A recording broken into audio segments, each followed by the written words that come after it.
attendance of our members, Ms. Machalamba.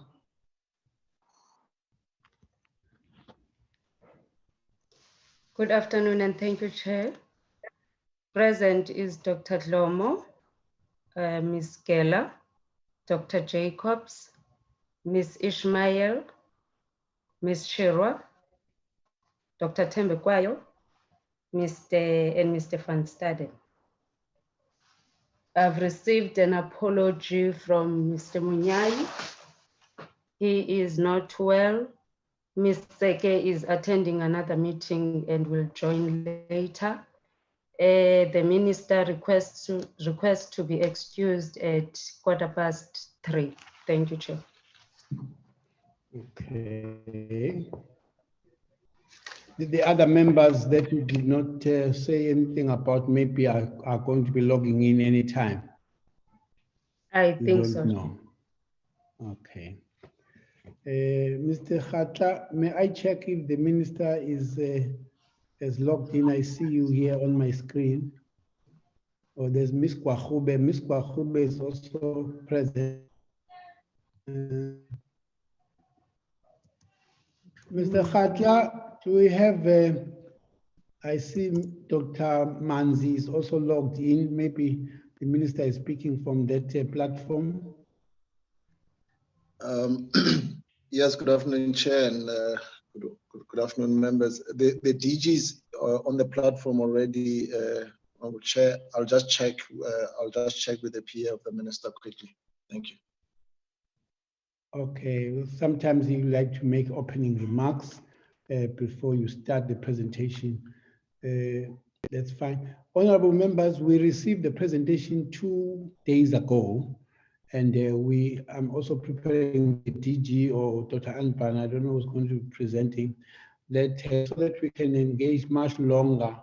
We may not need to get every slide detailed. But however, because the media has joined in, we will also request that they are not too fast for just to highlight and then summarize maybe 15 and not more than 20 minutes so that the members can then engage, especially that the minister would like to be released at 3:15. So that part we agreed on. Thanks.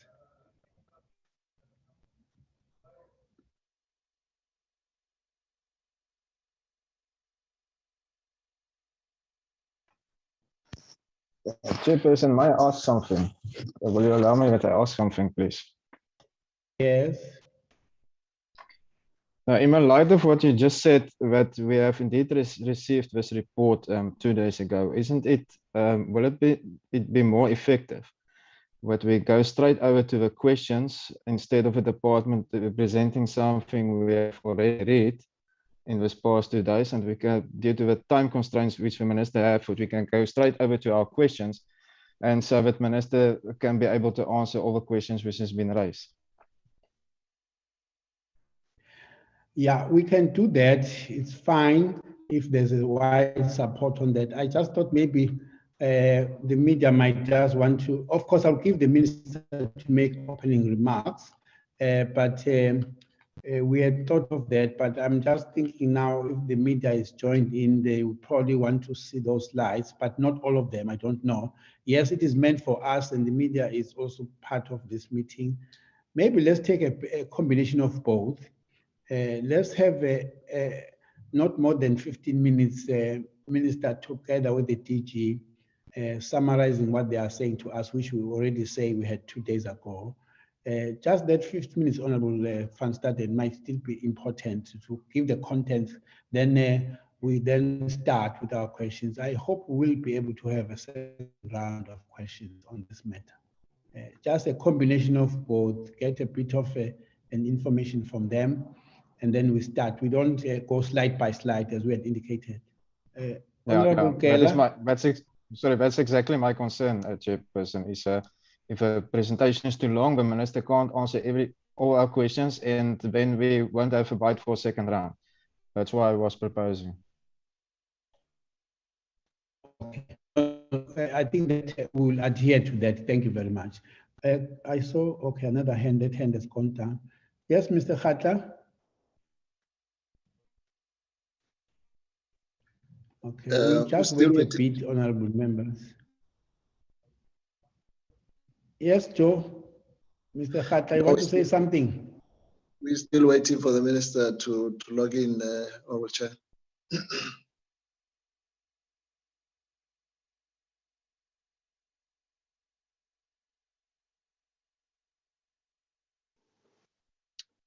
In light of what we are saying, maybe we can do a combination of both. I was going to say something when the minister comes through, but maybe I see now Anpan has logged. Is logged in, Chair? Honorable Chairperson, I have logged in. I'm sorry about the delay, but I am in. Something happened here. Oh, the minister is logged in. Thank you very much. So when the minister logged in, I logged out. So he's responsible for my being logged out. I'm joking, Minister. Honorable Minister, we would want to remember this week as your vaccine week, as a minister's birthday. It was a day and you brought us vaccines. We congratulate you on that part. Number two, we have just been listening to Advocate Motibi talking about something that should not have happened in our country, the scandal on PPE. Honorable Minister, we are hoping that with the leadership you have, you'll do everything that we don't have Advocate Motibi in the near future talking about the scandal on the vaccine procurement. You'll do everything humanly possible to do that. Thirdly, Honorable Minister, we are grateful to your department. We received this presentation 2 days ago, and therefore we have actually agreed as this portfolio committee that we would want to give you space to talk about it, and we will not go to slide by slide presentation because we have already had it for 2 days. Instead, members will then fill the questions based on what they've read, and then the minister will assist us in that understanding, bearing in mind that the minister is going to be with us until about 3:15, of which I think we will officially make that meeting come to an end at that time. So with those opening comments, Honorable Minister, I now give it to you, and we would wish you to go and make your opening remarks, and then I will then ask members to start sending their requests to me to field questions to the minister. Honorable Minister, we give you now space to speak. Thank you very much, Honorable Chairperson, honorable members. Let me start by saying thank you to all of you that I did get lots of messages from honorable members, and some members sent me flowers and all sorts of nice messages. I must really say that it was quite touching, and I want to say thank you very much for that. And I think for us all, the Monday was also a particularly exciting day when we received the first consignment of our vaccines. We have all indicated that with this pandemic, one of the major forms of prevention is the provision of vaccines to be able to create immunity amongst our people so that they can on their own be resistant to this very viral infection that is quite virulent in some instances, causing loss of life, as well as severe illness, hospitalization, and a huge pressure on our resources and health services. I accept your approach, and I'm going to try and keep it short, so about not more than 10 minutes, just to walk through the issues. But just to say as well, I think this approach is very helpful because then we can focus on the questions from the members. The approach that we are taking here, I want to assure the members here that it's a very difficult terrain to manage the issue of vaccines because of the fact that the global demand is same for every country throughout the whole world, and therefore everything is happening at the same time for every country, and so that really creates its own dynamics. Nevertheless, I still believe that as South Africa, we are on course. We have not lost time in the context of the fact that we will be starting our vaccination soon. We did say that we will be having these vaccines for the next 10 or 14 days, and then once that is cleared, we should then be able to proceed with the vaccination program. I think we must also recall that part of the things, the issues that have to be balanced has been the fact that not all the vaccines have had all their results out, and therefore we have to tread carefully in the area of how we approach the management of the vaccines, so that everything must be all aligned by the time we actually get to the vaccination. And as we move on, there are obviously lots of moving parts in this whole issue. But nevertheless, we still are committed to vaccinating up to about 40 million people in South Africa. That process, we'll do everything to ensure that they are vaccinated.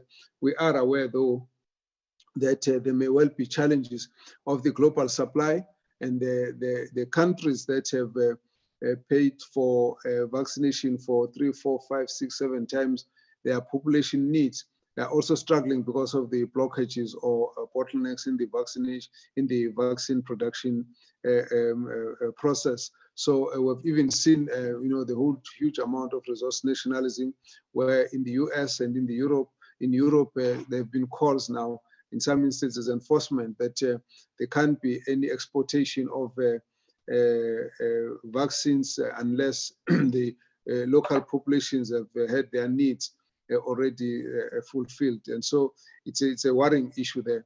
We have set up the structure, and the structure at this point, it starts now with, for the cabinet, President has set up an interministerial committee led by the Deputy President with a number of committees, and you'll have seen that in the slides, that those committees are those that will have something to do with the process of rolling out the vaccine. Then linked to that are also other structures. In the area of governance, we've got the DG setting up a structure which is involving both the private sector, the labor and civil society to work together in coordinating our response in terms of taking this vaccine to the different levels of our people. That most of on the current vaccines, we're storing them at BioVac, but in the rest of the country, we've identified centers where we can have the vaccine stored under the requisite cold chain conditions, so that they can be well kept for preservation. And there will be obviously very good security at that level. Now, all the provinces have produced the plans and they are ready to move to start vaccinating. In the course of all of that, we have a number of health workers trained. We've also engaged a number of health stakeholders now, religious leaders, traditional leaders, civil society, and so on, to actually explain to them the role that we wish them to play in this whole process. So ours is to then make sure that we continue to get the support from the Ministerial Advisory Committee in terms of what other steps and any new information that needs to be taken into account as we move along. We must say that it's not going to be a smooth process. We must expect that there will be mistakes, there will be stop-starts issues, there will be issues of new lessons, there will be issues of challenges, obstacles. All of that will be taken in our stride as we move on. We wouldn't really, if there's a problem, start saying that, look, this plan is not working. We will actually be saying, we found a new challenge, we're going to resolve it and move on until we've actually successfully vaccinated everyone. We've seen that in some of the countries, simple issues such as the breakages of vehicles and issues of freezers, breaking down and so on, can be serious problems. And so we are aware that it will be it won't be a smooth issue. We will still maintain that the phases, we want to get the health workers out first, and that covers everyone who comes, who deals with sick people, and that is whether it's hospitals, universities, research bodies, traditional healers, clinics, and everyone. Those will be the ones we're going to focus on. We have launched the electronic vaccination data system, which will register the health workers. I don't know today, but by the time we did the launch, at the end of the day, we had gone to about 68,000 people. So it means the uptake is quite good. And so at this point, we're of the view that from the health workers' point of view, there's a huge expectation that these should be, the vaccines will have a good uptake. Then the second phase are all those who are in the front line. That goes from teachers, police, all those who are servicing communities, they should be in the front, and then of course those with comorbidities. That gives us close to about 16.5 million people. And then that phase should, the first phase should take us about 3 months, the second phase should take us about 6 months, and then the last phase should take us 3 or more months, depending on what the situation and the supply would be at that point. However, we do anticipate that if we find that we are able to secure adequate vaccine before the end of 3 months, we'll start the second phase nevertheless and open up our logistical processes to move on. We have indicated that we have engaged a number of platforms and manufacturers to get the vaccines, and we've indicated that the 1.5 that's come from India, the Serum Institute, that has been paid for. And then we've got agreements now, which we are finalizing, waiting for the final agreements with the specific dates, delivery dates, and amounts per batch and so on. That should be coming in the next week. But nevertheless, on our terms of agreement, originally we have got the 9 million that is secured from Johnson & Johnson, and another 20 million that's secured from the Pfizer, and then there's also another 12 million that we should expect from COVAX facility, and all of that together we will ensure that we will have at least no less than 26 million people's vaccines already assured. But the other vaccines, we've actually laid our hands onto where we'll get them from, and we will not announce it until we've got some kind of agreement with those that are part of it. So if you look at your document, although it talks about what could be a shortfall, what in reality it means is that those are the ones where we've not put agreements in place yet. So, but it's not like that we don't have any a sense of options as to where we're going to be getting them from, and negotiations are going on at that level. Then we are also in touch with a few others. We have already have a contact with the China, Sinovac and Sinopharm.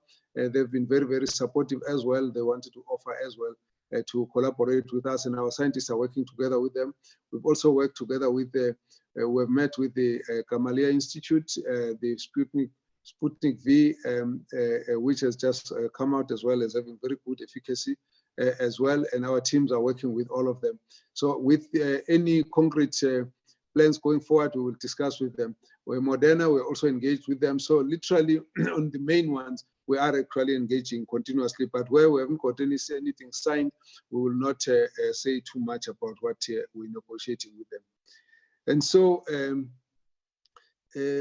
without wasting too much of your time, I think it's important to say that, as I've said, that our system, we have a number of research laboratories, some from agriculture, some from medical researchers, who have got a capacity to store up to -70 degrees.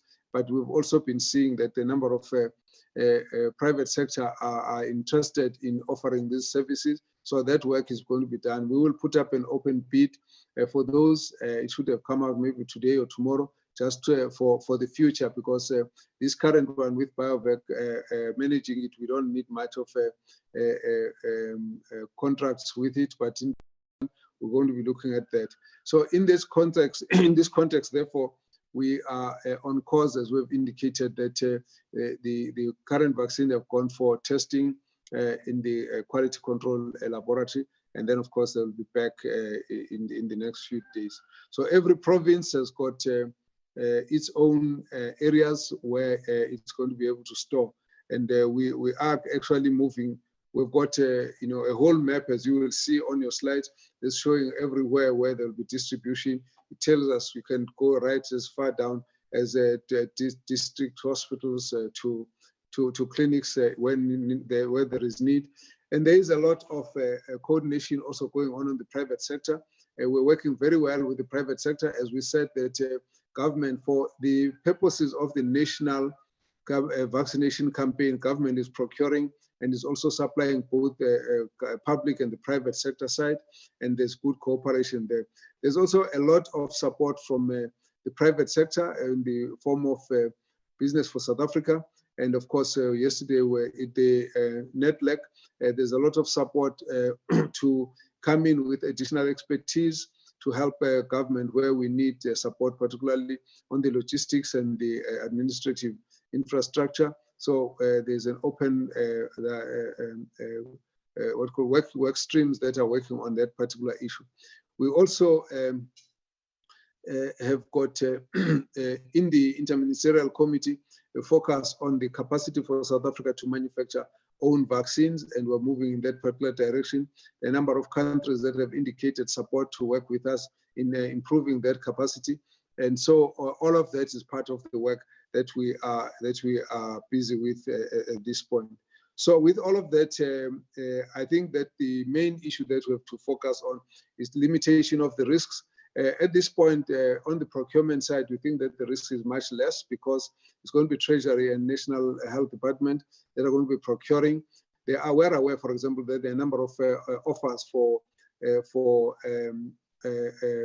vaccines. But what we have done is that if it doesn't come from the original manufacturer, we've actually asked them to come forward and show us what they are offering. And then we will then first validate them and make sure that their authenticity is beyond question, and that the quality of the vaccine cannot be in doubt, and then we can start looking at all of that. So all of that is on course. The area where we think there may obviously be contractual issues that need to be given attention so that we can prevent fraud and corruption is in the area of logistics, deliveries. In that area, we will have to be very tight as we work with them. We have already met with the Auditor General, who has given us ideas in terms of which way we need to be looking at. There's also a lot of interest from some of the bodies, such as Corruption Watch, who have already started asking to follow up what's happening and getting information and so on. We're determined to make sure that the process is as transparent as can be, and that at the end of the day, we don't want to really be bogged down by a problem of corruption. We want to make sure that our focus is on what lessons we get out of this process, and we have a successful vaccination campaign. So we have therefore a whole risk assessment analysis program that the Interministerial Committee is focusing on, and we've actually brought in the Fusion unit, the unit of the investigators that are involved in from the different arms of government, that they will actually work in very closely with us to come in as soon as there's suspicion or reports of any malfeasance, so that we put that one out of the way. We also have to look at the issues of theft on the ground. We believe that because the vaccines are going to be free to the recipient, and that government and medical aids are going to be paying for it, particularly the administration costs. So there shouldn't be anyone who must therefore be paying to get a vaccine. And if there is anyone who has to now start having if there's anybody who's going to be paying for vaccine, we need to really question that quite carefully as to what is happening there. But from where we sit, if there is no payment for the vaccine, then it limits the market, the black market involvement in this whole case. Those are some of the issues, and of course, your own observations would be of interest to us. We'll try and create a balanced system of procurement to make sure that there are opportunities both for people who are capable of rendering the service in this area, and that we offer opportunities for SMMEs, and as long as anyone who comes in will actually be able to meet the standards of what we are looking for, then we can deal with it. So the rest of the issues around the security of vaccine is going to be taken care of as a matter of major focus. And We also hope that the members would also give us some of their ideas of what needs to be done. Let me just say, for example, the one issue that's a very interesting debate that's going on around is a question as to at which point do we bring in all these leaders here, the members of parliament? Should they get injections first, or should we wait for the people to come in? Others, I saw a paper written by some fellows in the UK who were saying, no, everyone must wait their turn based on the vulnerability index and so on. But I think there are lots of myths and disinformation. It may well be useful to make sure that to boost confidence, some of the leaders must also move in front, just to make sure people don't feel that the leaders are also afraid of taking the vaccine themselves. And so we'll have to balance that one up. Chairperson, honorable members, let me hold it at that, and then we'll be ready to pick up the questions as we go along. Thank you very much. Thank you, Honorable Minister. Since your last update, we have just been receiving provincial leaders to come and update us as to their readiness to take the vaccines from you. And we will on Wednesday be getting province number 6. We already have had a presentation from Western Cape, Eastern Cape, KwaZulu-Natal, Gauteng, and Limpopo. So on Wednesday, we'll be having Northern Cape. These ones that are coming in much later have a better plan, stronger than those that came much earlier. So it does indicate that this is a work in progress. I've been informed by some of your members in the department that the presentation was updated, but then I said, look, maybe those new slides will be incorporated into explanation further as we take the questions and we don't go on it one by one. The following members have indicated their interest and the desire to engage with the minister. Please, honorable members, let us also make sure we ask, but make room First one is Honorable Ismail, followed by Honorable Imam Sheikh. Number 3, Honorable Van Staden. Number 4, Honorable Wilson. 5, Honorable Chirwa. 6, Honorable Kwahobe. 7, Honorable Dr. Tembe Kwayo. And 8, Honorable Dr. Jacobs. Those are the ones that have forwarded so far to me, and I'm noting them. If honorable members say, oh, and then there's another one that has just come in now, number 9, Honorable Sokacha. If you can then come one after the other, giving you those numbers that I think you are keeping. Let's start with Honorable Ismail. Thank you very much. Good afternoon, and thank you for the presentation. Good afternoon, Chair. Minister, please advise why vaccines were procured so late. We expect to experience a third variant in June or July. How are we going to reach herd immunity by that time? It is really sad to think that we could be losing so much more lives because of government delays in procuring these vaccines. What is the total amount paid for all the types of vaccines currently?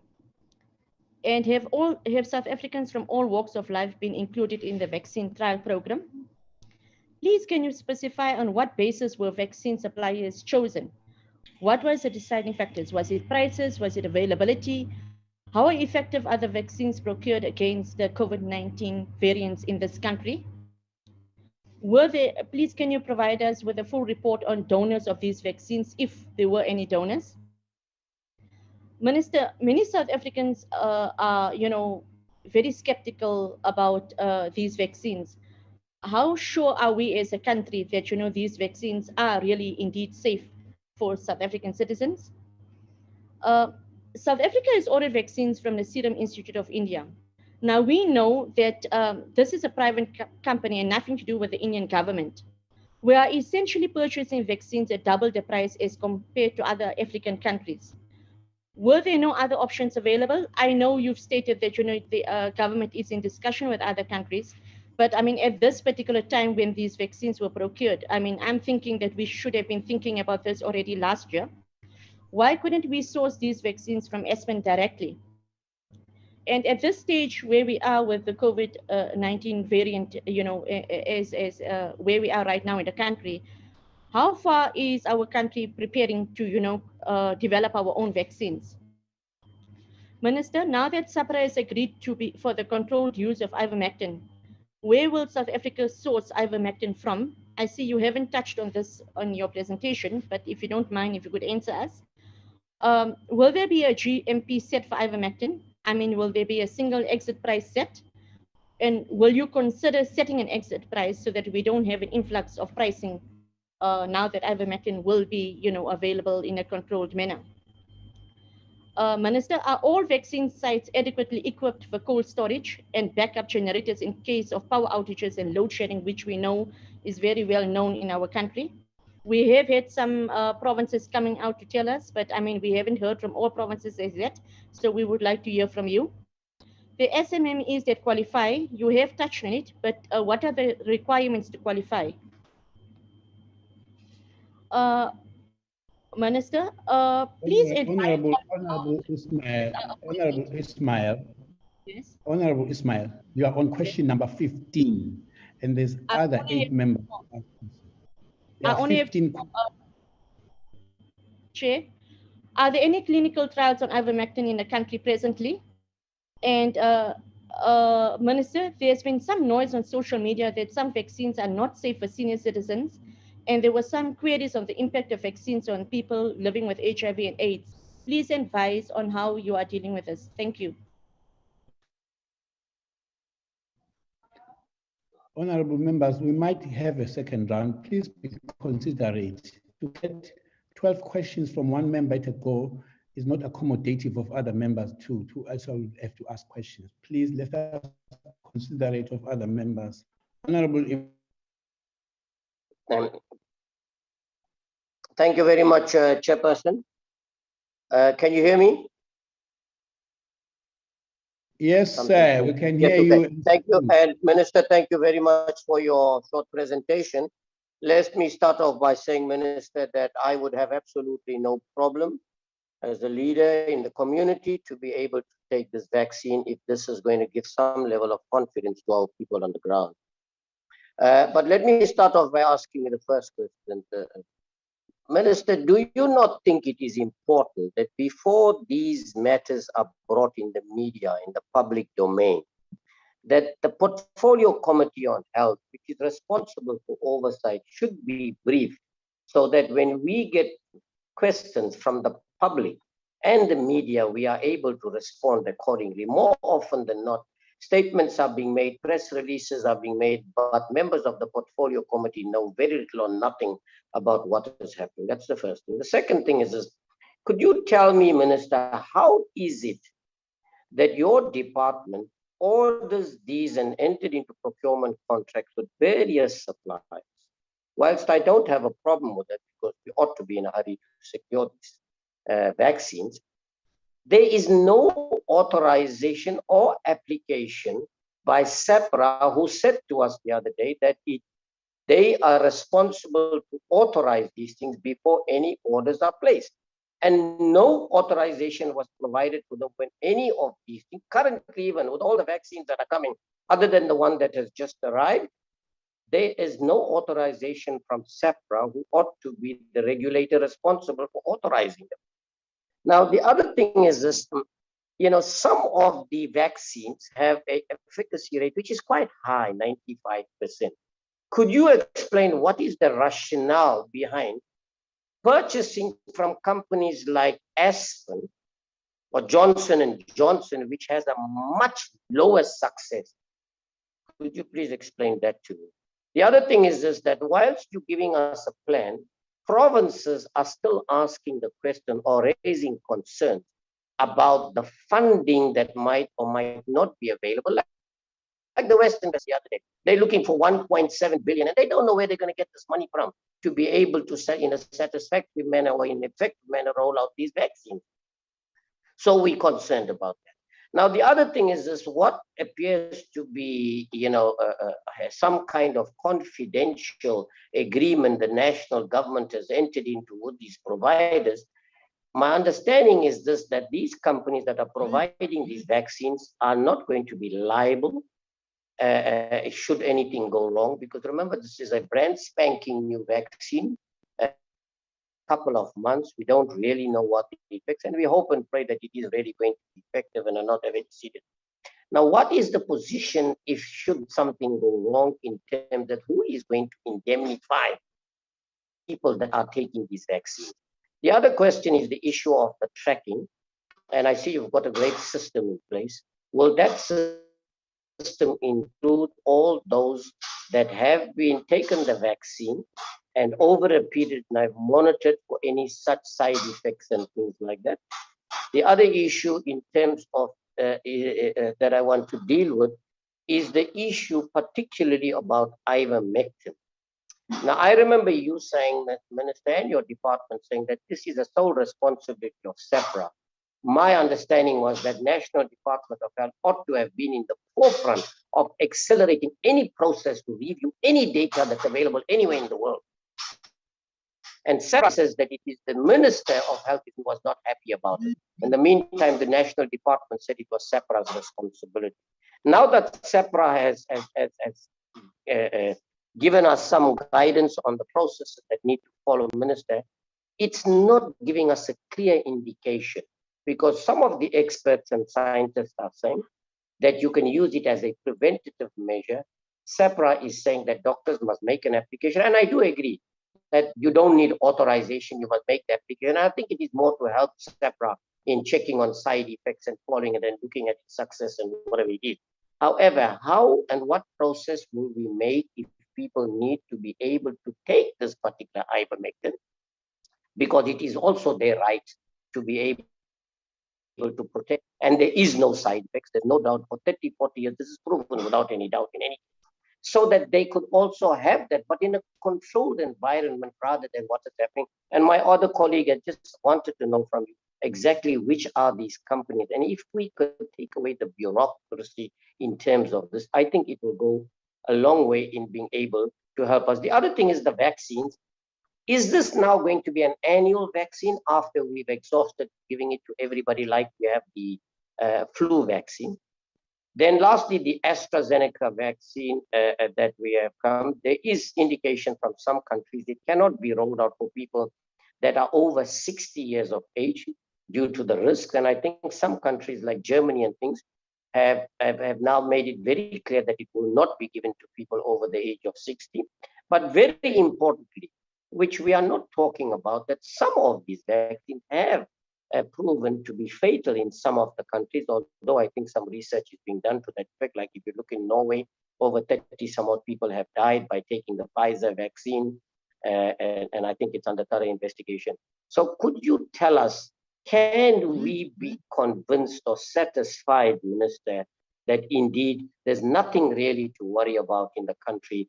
Take the vaccine, it's the right thing to do, so that we too can have confidence as public representatives and go out and tell our people with no doubt whatsoever that yes, this is the right thing in fact to do.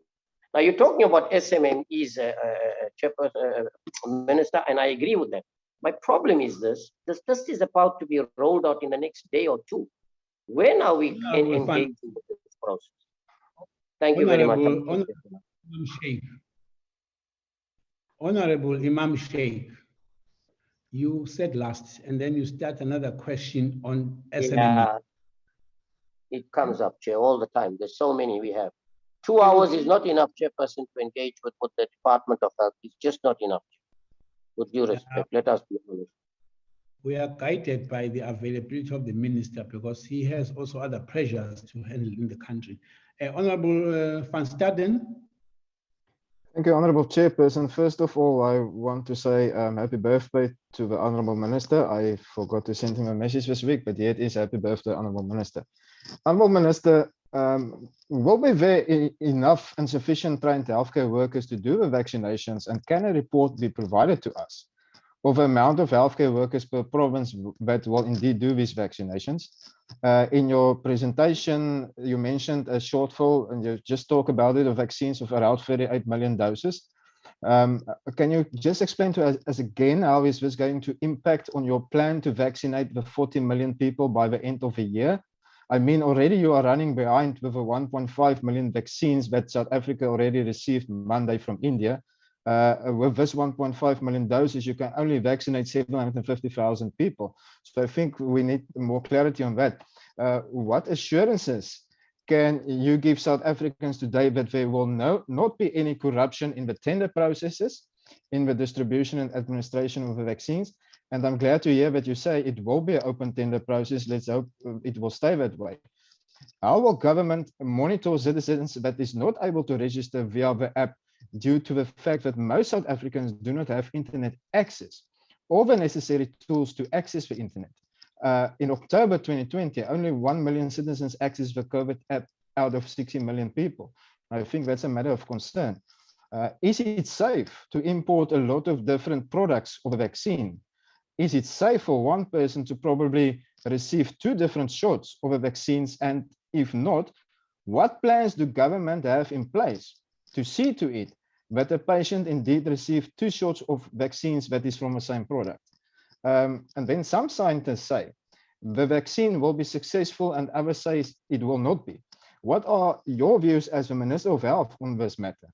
How do we know, or what guarantee is there that the vaccines will indeed work? If the vaccines is not effective against the COVID virus, will you as a minister approach SAPRA to approve ivermectin for human use and to legalize it to treat COVID-19 patients outside of Section 21? And will you classify it, for example, as a Schedule 4 prescription-only medicine or a Schedule 8 as a controlled drug medicine? I have asked you last month, and I'm asking you again, Honourable Minister, will you be able to reach your target to vaccinate 40 million people by the end of the year? I'm asking this in the light of the different dates communicated by this government, the President and yourself, on when the country will receive what type of vaccines. I remember on the 7th of February, you said in this committee that 316,000 vaccines will have to be administered every day of a week to ensure that at the end of the year, a total of 40 million people will have been vaccinated. Now that target is already missed with 29 days. Today already is the 5th of February. So will you be able to reach your target to vaccinate 40 million people by the end of this year? Can the minister also give us a timeline? Where will the vaccination program start across the different provinces? Because of the reports we have received from provinces thus far, not all of them are very good. And will it all start on the same day across the country? Or how exactly will this program be rolled out?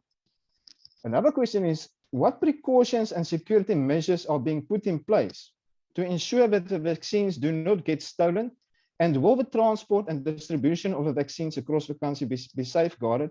And how will you do that? And if you can't tell it on this forum, that's understandable, but then we need a report, an urgently updated report on that matter. Now, 34,000 healthcare workers have already registered to receive a vaccine. I want to know how many healthcare workers must still register for phase 1, and how will you help healthcare workers to register if they do not have the time to do this process or do not have the access to do this process electronically? When exactly will you start with phase 1, 2, and 3 of the rollout plans? Can exact dates and timelines be given in an updated report? What exactly is the government plans with the COVID-19 vaccinations? I think that's a question which is on everybody's mind at the moment. And the government have demonstrated time and again that it's too incompetent and corrupt to be trusted with the management of a project of this magnitude, and thus provinces like the Western Cape, as well as private institutions, must be involved in the administration of a countrywide vaccine program so that the people who want to get the vaccine do not have to wait for it. Isn't it so?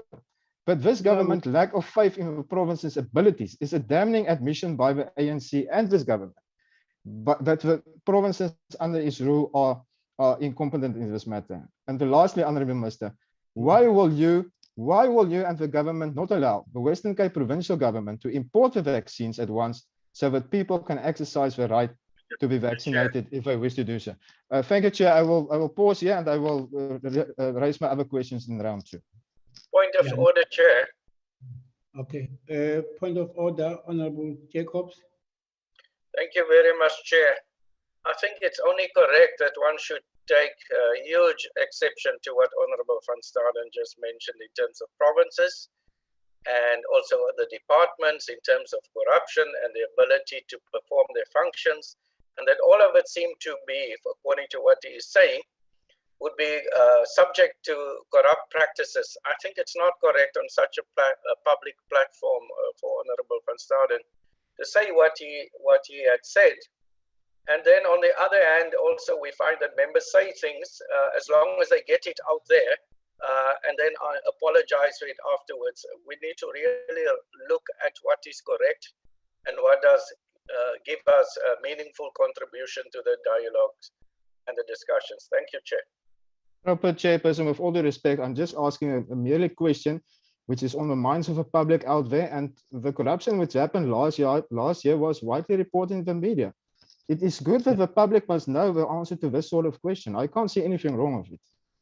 Yeah, honorable members, I do note 2 members so far that have asked way above 12 questions. That is Honorable Van Staden and Honorable Ismail. I'm not limiting any other person, but if there's going to be any second round, those members will come at the bottom. They won't come at the top list, as they have actually taken more than 12 questions. Not that you shouldn't have asked all, but all I'm saying is just to share with other members. Honorable Wilson, you are next to ask. Thank you very much, Chairperson, and a belated happy birthday to the Minister. I hope you had a very blessed and awesome day under these trying circumstances. Minister, I've got a few things to raise. First of all, and perhaps you can correct me, understanding of a vaccine. It's something that we give people, number one, to stop them getting a virus, and if they do in very, very mild circumstances, transmission of those viruses. And I think this is quite an important thing to raise because these things are going to be quite important. And hopefully, if that is the case, we will stop wearing masks sooner than later because it will be safe to do so. Minister, in your presentation, we have 1 shipment of AstraZeneca, the first 1 million doses which have arrived now, with 500,000 to follow. On the presentation from Secretary, we are notified that these were at $4 a dose. Is that in fact correct? And did we pay R4 a dose from AstraZeneca, or were there other things involved in this purchase? I see there is only 1 shipment from AstraZeneca, and I must question why. First of all, we have news today that Belgium, Switzerland, and Norway have banned the use of AstraZeneca.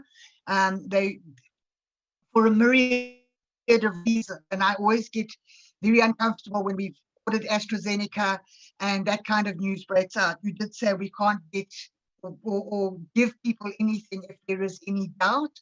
And obviously in those 3 countries, there has been a lot of doubt, so I'm concerned about AstraZeneca. And why we only are getting 1 shipment from AstraZeneca, and particularly when it is the cheapest of the vaccines. According to your report, Minister, on the procurement of means between now and April, according to your report, and taking that the shipment that we get must be divided into 2 because everybody will require 2 doses of the vaccines on your list. Between now and April, we will only be vaccinating 1.59 million people.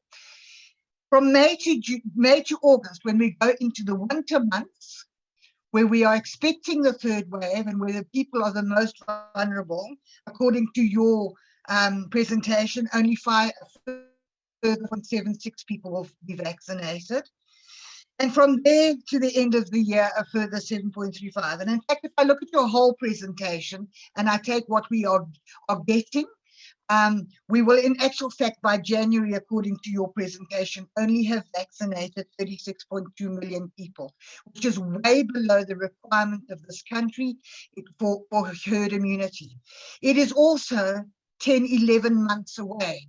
Now, we are sitting in a crisis. People are, there's another wave coming, winter is coming.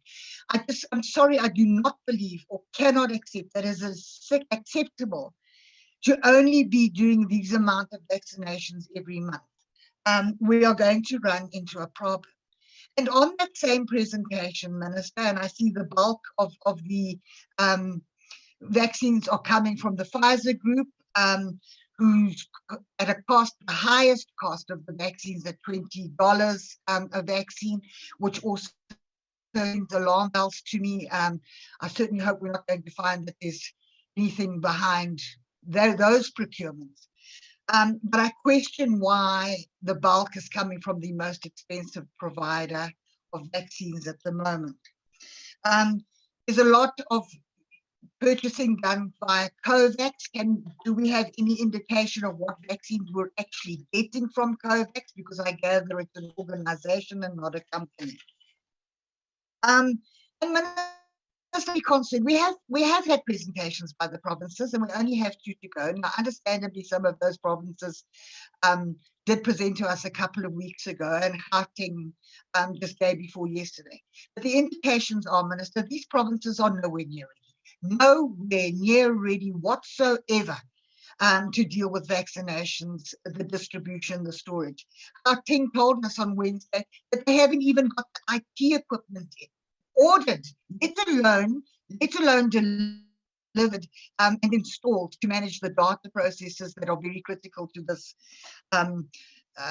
process, and that's very alarming. I mean, you cannot start vaccinating until such time as all your processes are in place, and they're not even close. And the longer this takes, the more people are going to die and the more vulnerable we become, and it's not acceptable. I am concerned about the tender processes, and I raised the issue with SAPRA to inquire if they had been involved in the tender process, because the storage and distribution of these vaccines requires very specialized management, and I have a concern on that is going to be properly managed, and particularly also the medical waste disposal, following reports of China that people had stolen vials from waste disposal sites and were filling them with saline water and selling them to desperate people as a vaccine. Minister, and a request, and I think it was raised by the Honourable Van Staden. We get a report every day on COVID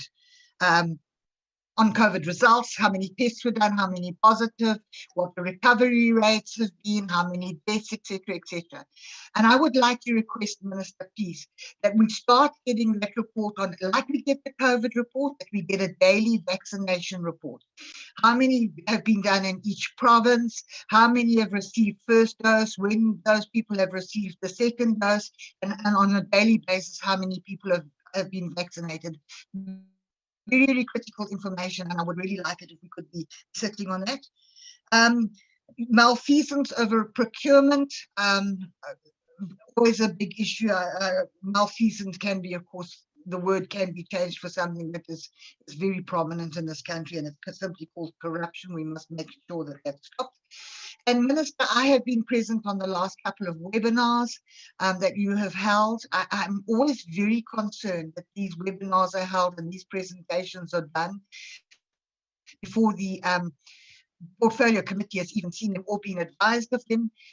Those documents and reports are very, very important to us, because what happens after those webinars, Minister, is that people phone us and say the Minister said this or the Minister said that, and what does it mean, or is this correct? And when it hasn't been presented to us first, it makes our lives very difficult to answer those questions. I will leave it there, Chair. I would like a second round of questions. My thanks. Okay. Thank you, Chairperson. Honorable Chira, you're next. Yes. Yes, thank you, Chairperson. My video will be off because of my connection issue that is still persisting. First of all, Minister, thank you for the briefing in the beginning part of this meeting, and a belated happy birthday to you. You officially reached pension age, and we congratulate you on that milestone. Firstly, Minister, I'm particularly worried, and I even raised this with the Gauteng department yesterday or 2 days ago. The issue of the fact that there isn't enough science to support the rollout strategy that is being done, especially for phase 2 and phase 3, in the sense that it is not cognizant of our social make and our social makeup as a country. For instance, somebody would be noted as a vulnerable group in their 60s, but uses their own transport, is not in the same risk category as somebody who still works, who uses public transport and of that very same age, of that very same race, and even at the same community. So I think there should be much more effort in creating a science and how this rollout strategy will be done, cognizant of culture, cognizant of geography, cognizant of social implications and social effects and how people have interpersonal relationships. A strategy for rollout in an informal settlement cannot be the same as a strategy rollout for people living in suburbs. And that is the reality of our country, unfortunately, to date. And I think there isn't enough to base our rollout strategy on our reality as South Africa. And secondly, it's becoming a persisting problem or issue that there isn't enough information that is being mainstreamed to communities and even members of parliament, quite frankly. For instance, people do not know that the SARS vaccine production doesn't start last year in 2020, but that it has been the case. It was shelved many years ago and is only taken off from the shelves to continue the process that was started many years ago. So even the issue surrounding safety and all of that for vaccinations is because people don't have enough information at their disposal. And I think that also falls back to the lapse of the NDOH, because it's primary to your obligation and mandate as the National Department of Health. It's primary healthcare, prevention, and education. And those are the three tenets of our health system that are not being prioritized, sadly, especially because the process of vaccination is about facilitating prevention and primary health care. The education around that is not done extensively. And that should be looked into, really, because it keeps on persisting that people don't have enough information on the issue of vaccination. Even the safety concerns arise from the fact that people don't have enough information. And number three, with the issue of patenting, I feel or think that government has not problematized this practice on a global scale enough, especially if as according to the minister's assertions, that there's intentions and efforts to ensure that we make our own vaccination in South Africa. What then becomes the position of the South African government around the issue of patenting? And to this effect, please then also give us dates on when will this be an actual program of the NDOH to facilitate the process of creating our own vaccination, the team behind that, or if at very least, if it's just an idea, please also make it clear that it's just an idea for now and there aren't any resources that are put to that effect, or there aren't any efforts that are directly facilitating that process. Like, for instance, if you are saying there's going to be a vaccination or that there's going to be an intention to make our own vaccination, I think it would only be fair to also outline when this process will unfold and how it affects even the procurement system that is currently taking place in the country in relation to securing vaccinations from other countries. And number four, with the issue of BioVac, Minister, this partnership between BioVac and government has been happening since 2003. There's been almost 2 decades of the government having a partnership with a pharmaceutical company and thus neglecting their own pharmaceutical company, especially because last year in June, you, Minister Zweli Mkhize, said that you guys will put more effort in ensuring that Nkitla finds stability or is able to function. And the past few months were an opportunity for the department to do that, but that was not done. If anything, this highlights the fact that we are more and more leaning towards taking our obligation to service people with healthcare and primary healthcare to the private sector. This is also widely spoken with the issue of the tenderpreneuring system that keeps on persisting despite the irregularities that come up with it, despite the corruption and all of that. We're not ensuring enough that state capacity is being built through this process. We've had months on end knowing that the second phase or the second wave of the virus is coming, the third wave, the fourth. You've even warned that the third wave might be even more catastrophic. But there aren't actual programs to ensure that the public healthcare system is able to facilitate health programs on its own without relying on the private sector. And for instance, even the issue of security, SAMA had raised years ago that there must be a biometric system adopted by clinics and hospitals to particularly protect medication and clinics.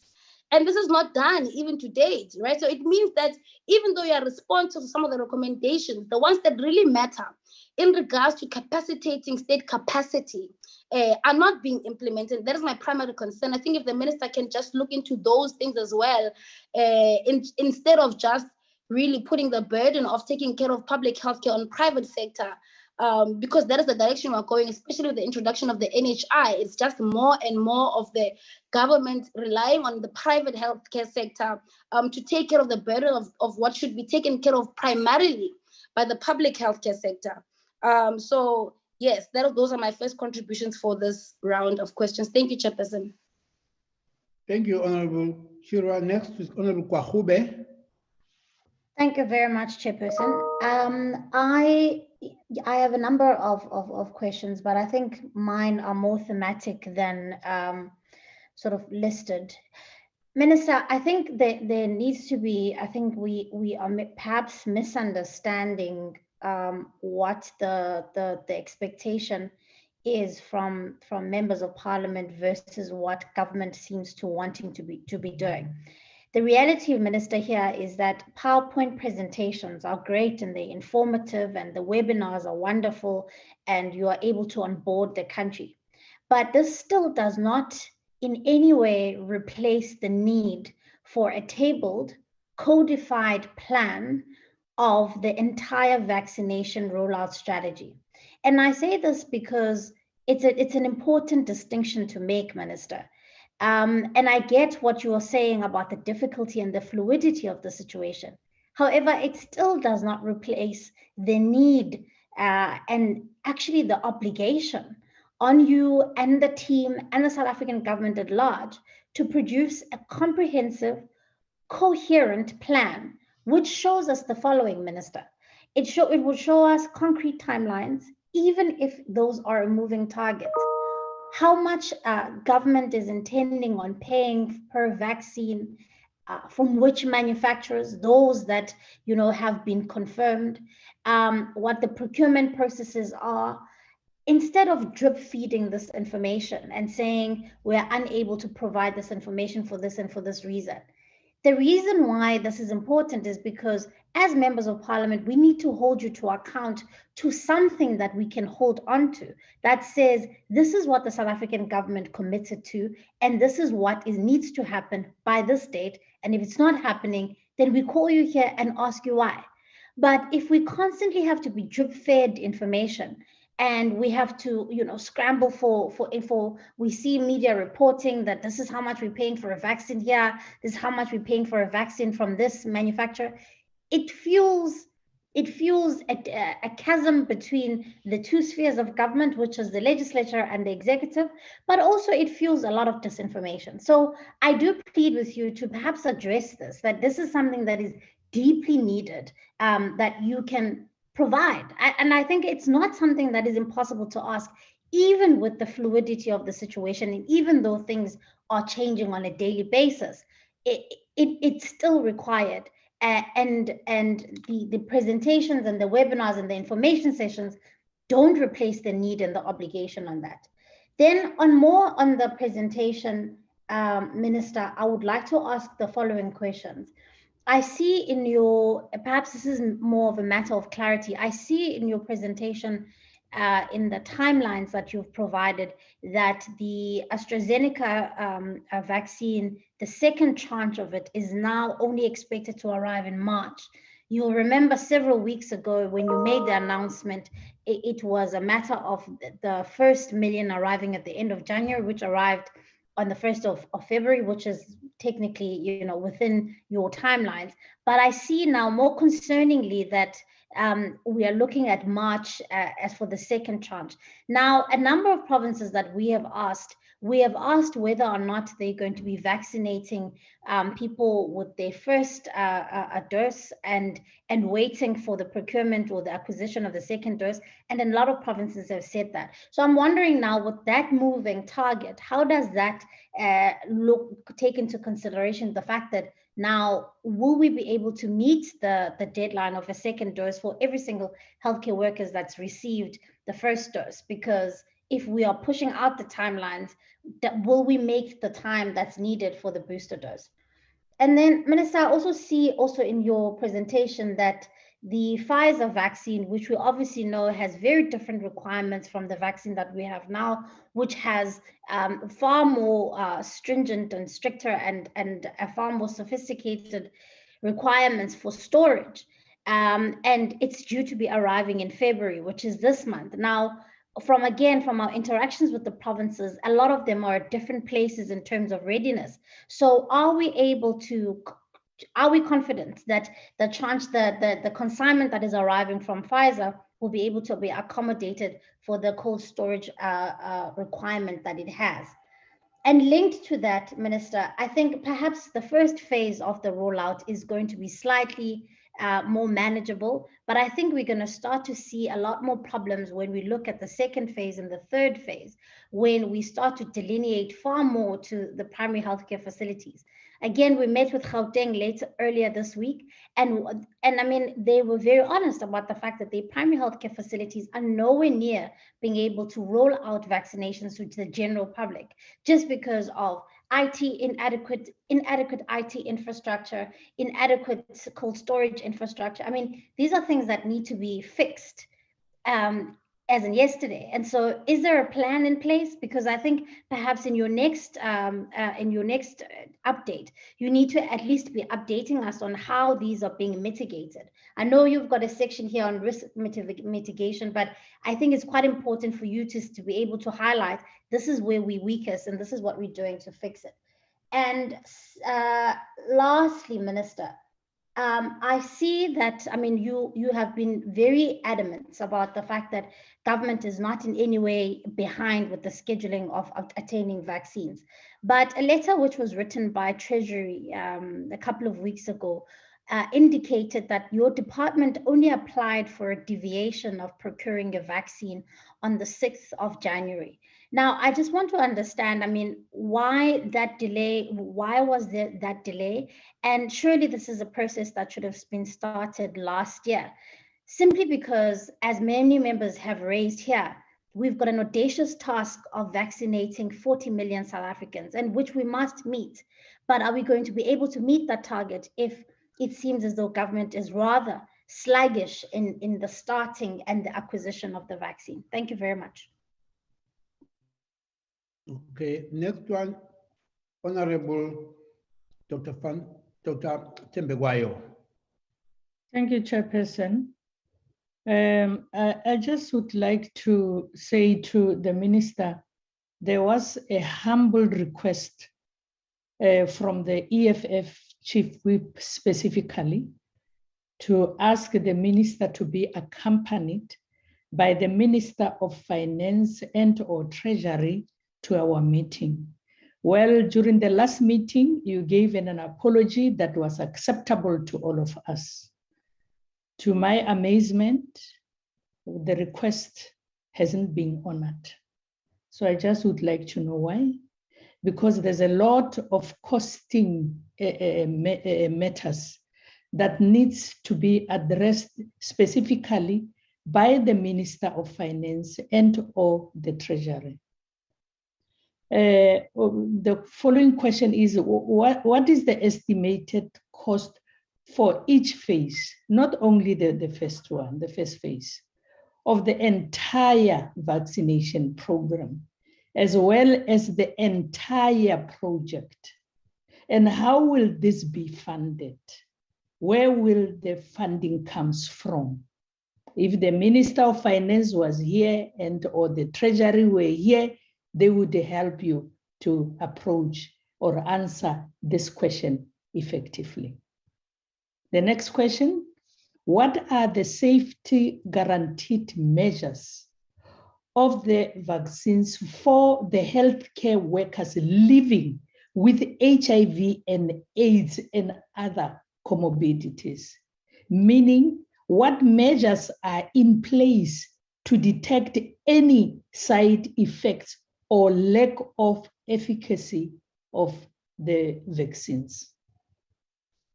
Security measures, Minister, plays an important role and has to be addressed with caution.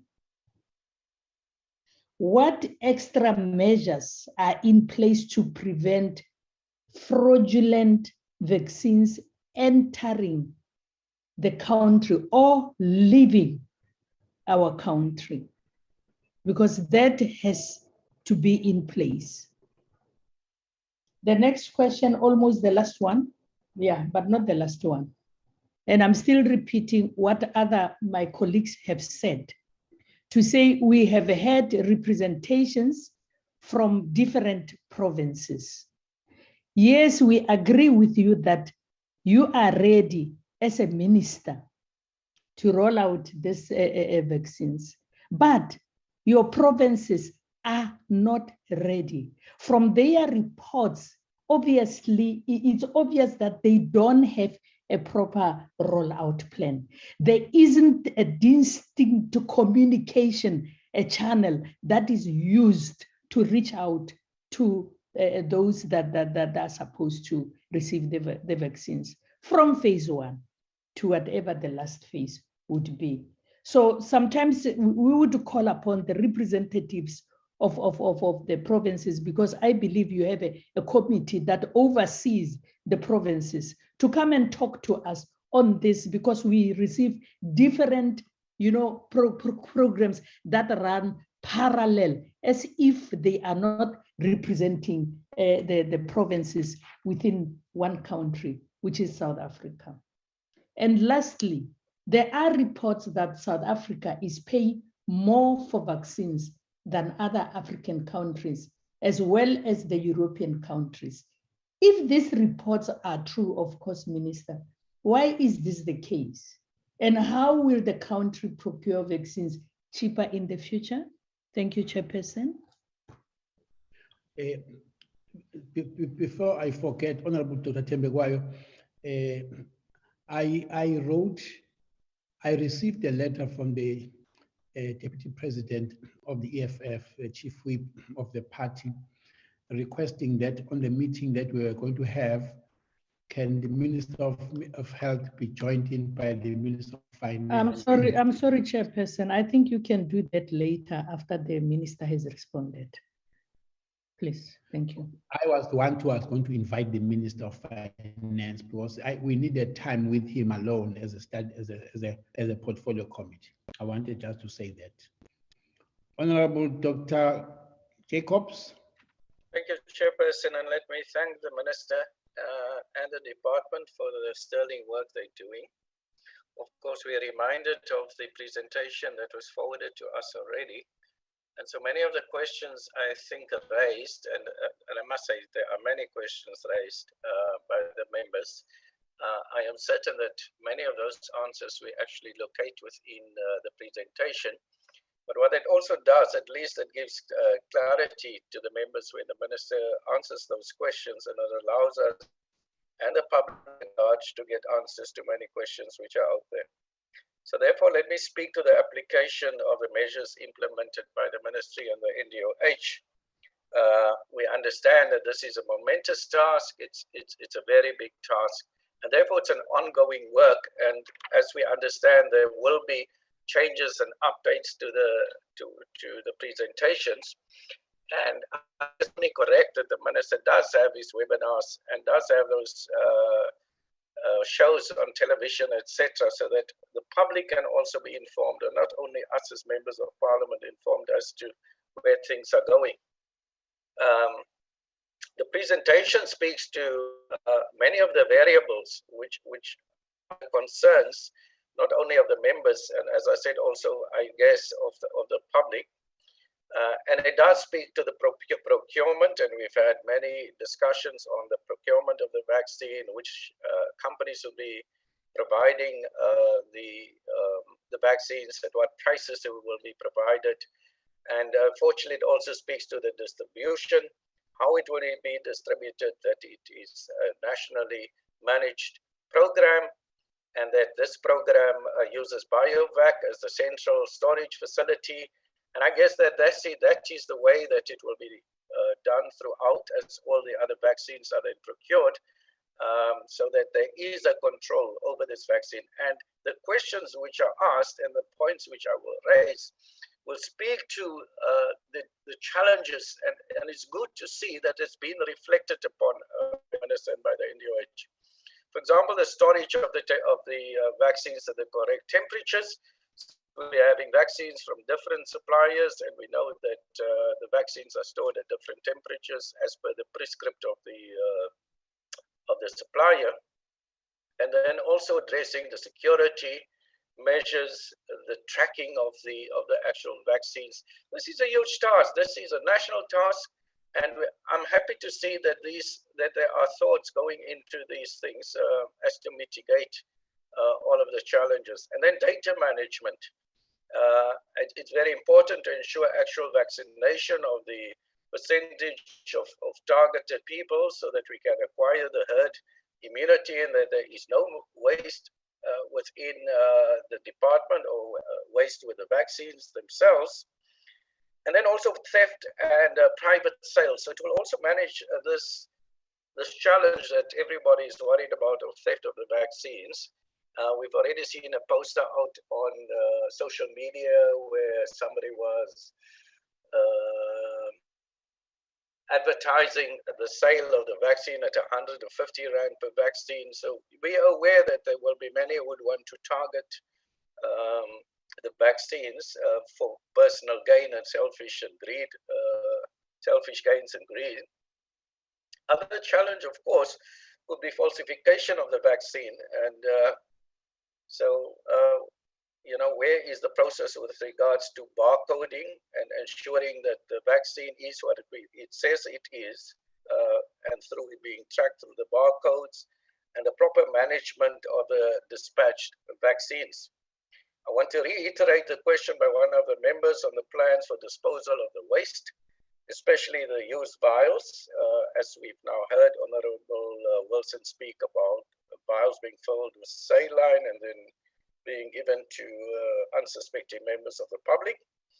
And lastly, we should continue to warn the public, even as we speak about vaccine, that we are still within the second wave of the pandemic, that we should still have an awareness that the infection is here, that we do not concentrate all our efforts on the vaccine, and that we still send the messages we need to be spreaded, that we are keenly aware, the Minister raised it this morning, that we'll be facing or could be facing a third wave of the pandemic. And as we are approaching winter, let us be mindful not only to concentrate on certain aspects, but to make certain that we address the entire pandemic in all of its fullness. Thank you, Chair.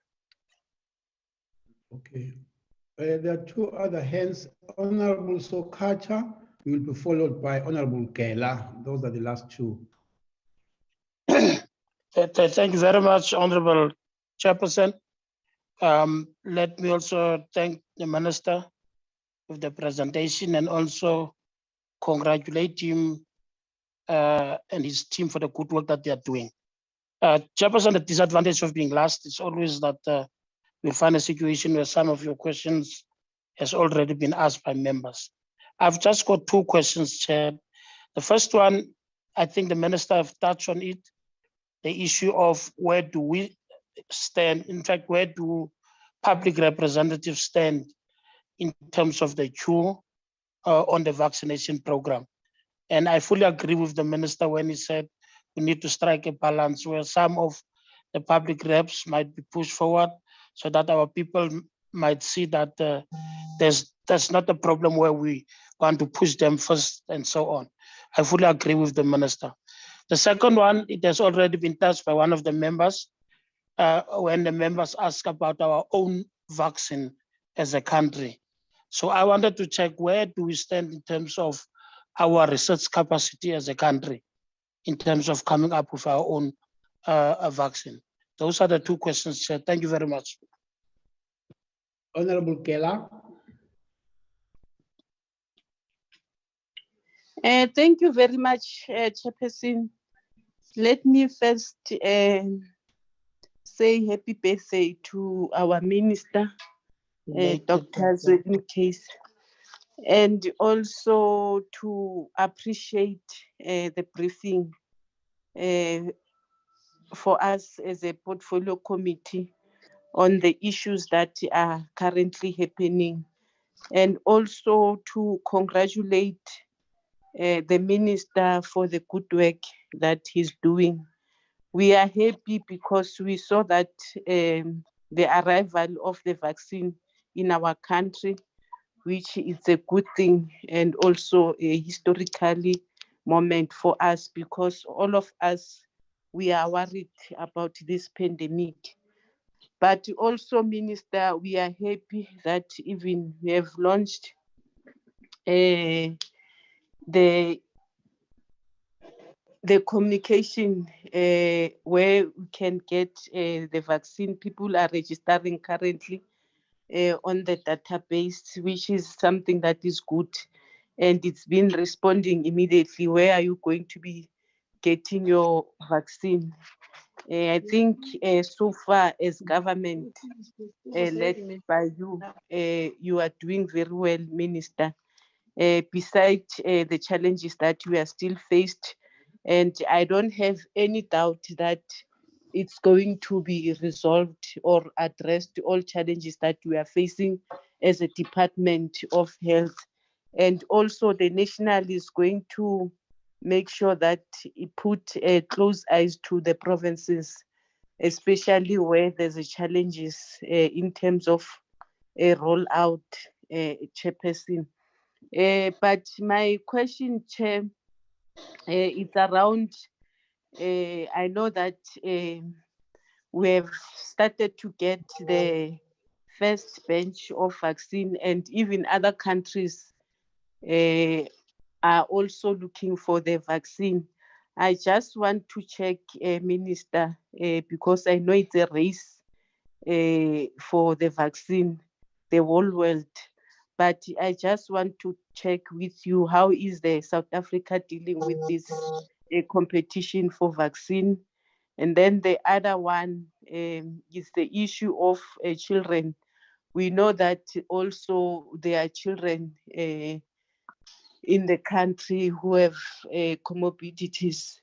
But also, I just want to check, Minister, also children are also included in this vaccine or not, at which age, Minister, so that at least we know actually. But I believe that everybody's covered, and according to the phases, people will be getting a vaccine throughout the country. And I know that if you set a target, we'll achieve our target as a country to ensure that we save the life of people of South Africa. But I'm saying well done with the good work. And you also brief the South African through the media platform. There's nothing that you are hiding, Minister of Health. Everything is transparent, and everybody knows actually where are we as a country in terms of vaccine. And also the Johnson Johnson, it's in our country, and I know that there are engagements that are happening, and definitely show that they will be also prioritized to get vaccine. But so far, I think we are very happy, and I'm saying, Minister, keep it up, the good work that you are doing, and the commitment, and also the love that you have shown us as people of South Africa, that you are on forefront to make sure that at least we get the vaccine and you save the people of South Africa. I'm saying well done, Minister. You are doing very well in the department. And I'm happy because this is not the first time that you are briefing us.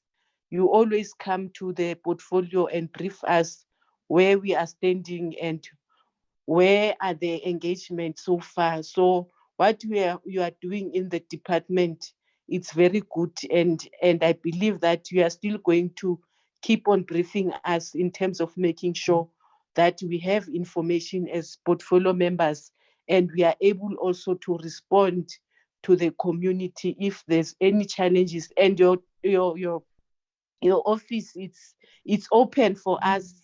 And I'm happy because you always respond. Even if you get a message, you respond back to us as portfolio members, as we sometimes text you individually to give us what we are looking for, to make sure that at least we give the correct information to the people who ask questions to us as portfolio members. I'm saying well done to you and your team, and keep it up with the good work that you are doing. Thank you very much, Minister. Thank you, Honorable Keller.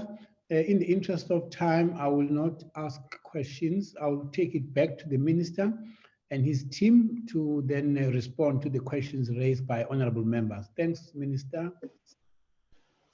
Thank you very much, Honorable Chairperson and the honorable members for the questions and the comments. Let me start by saying that, and once again, thank you for all the lovely good wishes from all the members. Maybe we should ask the Portfolio Committee to do a resolution that said that the birthdays must be celebrated throughout the year. So every time I come here, I get all of these lovely messages. Then we can always all enjoy it for the whole year. But thank you. On a more serious note, I think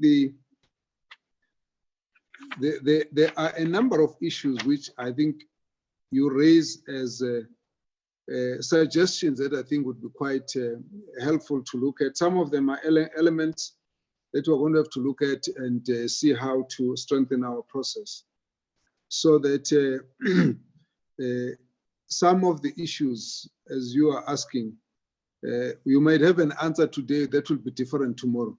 But one thing I want to make very clear to the members here, we don't expect this plan to be smooth in its implementation. There will always be areas where whatever targets we set, we have to revise them, because the flow of this whole program, vaccination program, is going to depend on mainly two aspects. One aspect is the delivery, timeous delivery of the vaccines. The second one is going to be the logistical issues that you have raised around what the provinces are saying. Those are within our hands, so we'll have to go around fixing them. And so we need to just indicate that there will be challenges everywhere we go. It's a new program, it's a huge program. So to think that everything is going to be smooth according to the letter of the plan, I think would be misleading you to say that there will be no problems in this thing. So we'll set certain targets, but we do expect that there might be situations where things will have to change. So if you look at the comments from the members, let me start by those who have appreciated the receipt of the vaccines, and want to say thank you for all the support. The question of how we're dealing with the issue of competition is very, very difficult to deal with this, because whatever issues you raise to the manufacturing companies, you've got a limit. At a certain point, you've got to sign a contract. When you have not signed the contract, you may not be certain that you stay on that queue. And therefore, you might find that what was initially thought would be the delivery schedule, it would be changed by the fact that by that time, there would have been other commitment to other buyers, as it were. So that's part of what we have to deal with. Then the issues that have been raised by the Honorable Sokacha about keeping a balance, I think that's a debate that we all must engage in. And the process of creating our own vaccination capability is going to be a long process. But what we are eyeing already, we have got Aspen, which is a South African company. Then there's BioVac, which has got it's a partnership with government. That for us becomes the one area where we need to be strengthening our capacity to do vaccines. We have the interministerial committee that's going to be looking at what other initiatives do we need to go into. South Africa has in the past been able to manufacture vaccines, not necessarily all for humans, some for animals. But at the end of the day, we believe that the expertise in the country does exist for vaccines to vaccine development and manufacturing to be built on. So we believe that it's very, very important for us to focus on the building of that capacity. Right, this morning we're discussing with offers from different countries that are actually looking at this matter. And therefore, in the interministerial committee, Minister Nzimande is actually leading the stream that's focusing on the manufacturing of the vaccine. That capacity is something that over a period is going to be built over a period, and I'm sure that when something concrete is available, we'll be able to talk about that. Dr. Anban Pillay will cover some of the issues in relation to barcoding, and so some of those safety issues will come in after me. But then the other question that's been raised around the data management. At this point, we have actually had quite a number of people that have registered in this thing. From at this point, we've got about 160,000 people who have already registered within the system. I think it's coming on well, and this is obviously also part of a trial run. So we have a sense of the numbers of health workers who are getting onto the system. But those who are not able to will obviously be accounted for on the basis that institutions are going to have to collect together people who are either not on PESAL or those who are on contract work, that they must also be included. So we will be able to cover those who can't themselves get access through lack of internet facilities and connectivity. So that issue raised by the Honorable Jacobs and other members, we will deal with it in that way. Then the question of South Africa paying more than other countries has also been asked by several, maybe two members. There are a number of circumstances that we find ourselves in. Many of the manufacturing companies look at countries on the basis of whether they are low income, high income, and middle income countries, and therefore they determine what price they will charge at that level. So you will notice that that's the one issue. The second issue is that there are some countries that got involved early to invest in the manufacturing of vaccines early enough, and therefore that was actually meaning that even when they had to purchase the vaccines, they would probably pay in addition to their investment to vaccine development and other research and so on. So that is what happens in the US, in America, in the Europe, and so on. That's what determines what those prices ultimately become. Obviously, in some of the areas, the bargaining on the economies of scale becomes another factor there.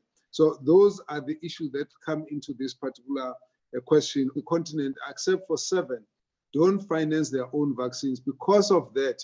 So as we're dealing with the COVAX facility, then it is therefore not possible to go and ask for, or let's put it this way, the other countries like in the COVAX facility, they depend on the donor agencies to be able to finance the amounts, and therefore the negotiation on the prices happens on that basis, which in a way does exclude some of the countries on the basis of the fact that they have to fund it for themselves, and that's what difference it makes. So in the African Union platform, if we purchase through the AU platform, you may then be able to take advantage of a pricing structure that is available to the AU platform. But you see, when we sit here and we get your questions and the comment and the criticism, some are saying, why didn't you go bilaterally and buy? If you do so, you're going to pay a higher price. We're prepared to do that where we've got that situation. And then if you wait for the AU platform, you have to actually not commit on anything until you've got something that is concrete on the AU platform. So in our case, we're actually using all the platforms. Where we can do bilateral arrangement, we will go for it. But if you look at what we paid from Serum Institute for AstraZeneca vaccine, it's the same price that was paid by Brazil because of the issue of the size of the economy and the fact that we have not been involved in the alien investments into the vaccine development. So that is how we ended up paying that amount as such. But in some of the countries, the prices are varying because of the prior investment. So that is what the nature of this situation. You have to go out bargaining. If you want, in some instances, as I said here, you will find that for some reason, some of the agents will come in and offer you a price which is much higher.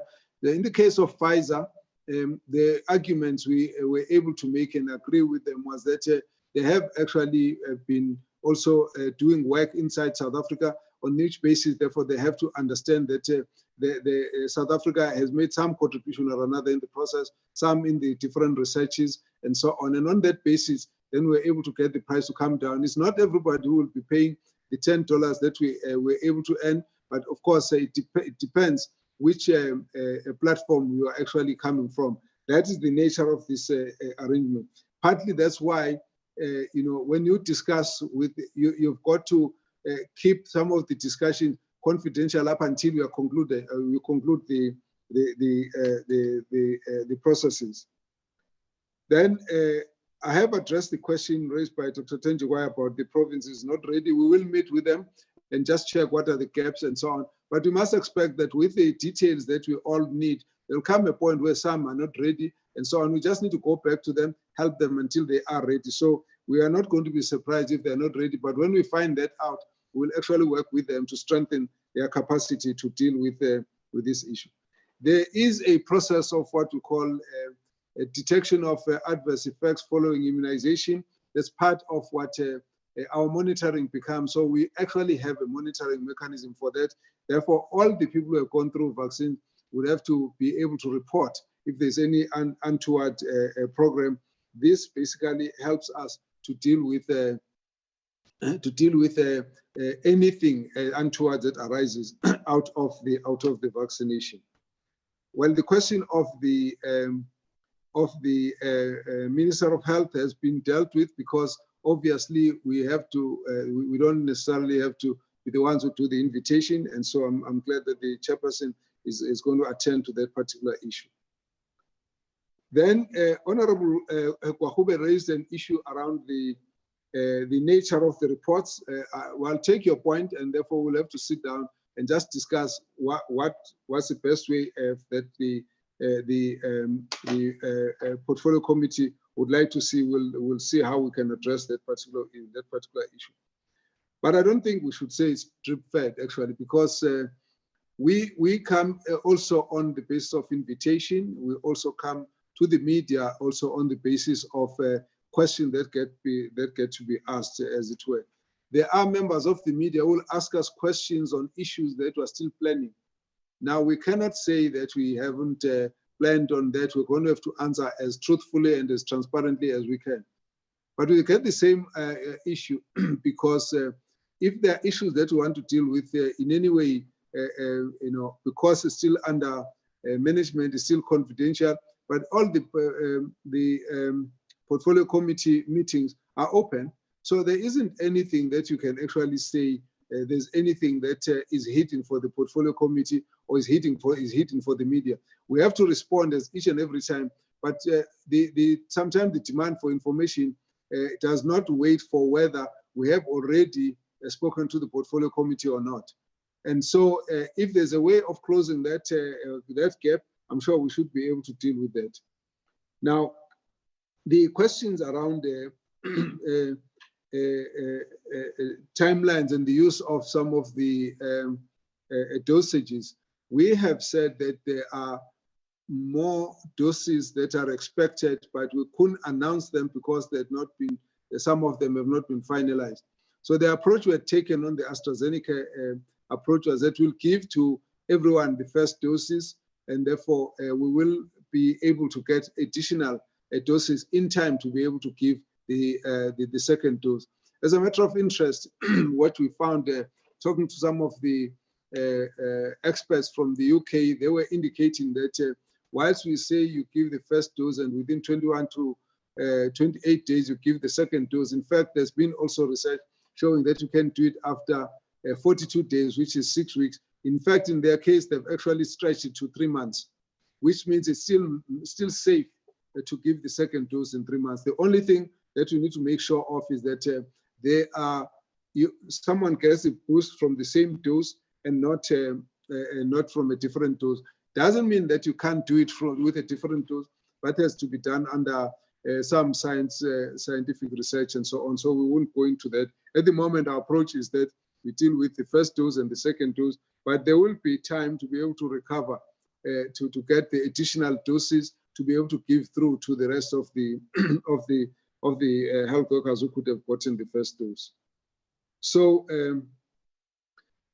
we're not quite worried that Pfizer vaccines will be impossible to manage. We have listened to their presentations. We think that there is capacity to get freezers at -70 degrees in the country.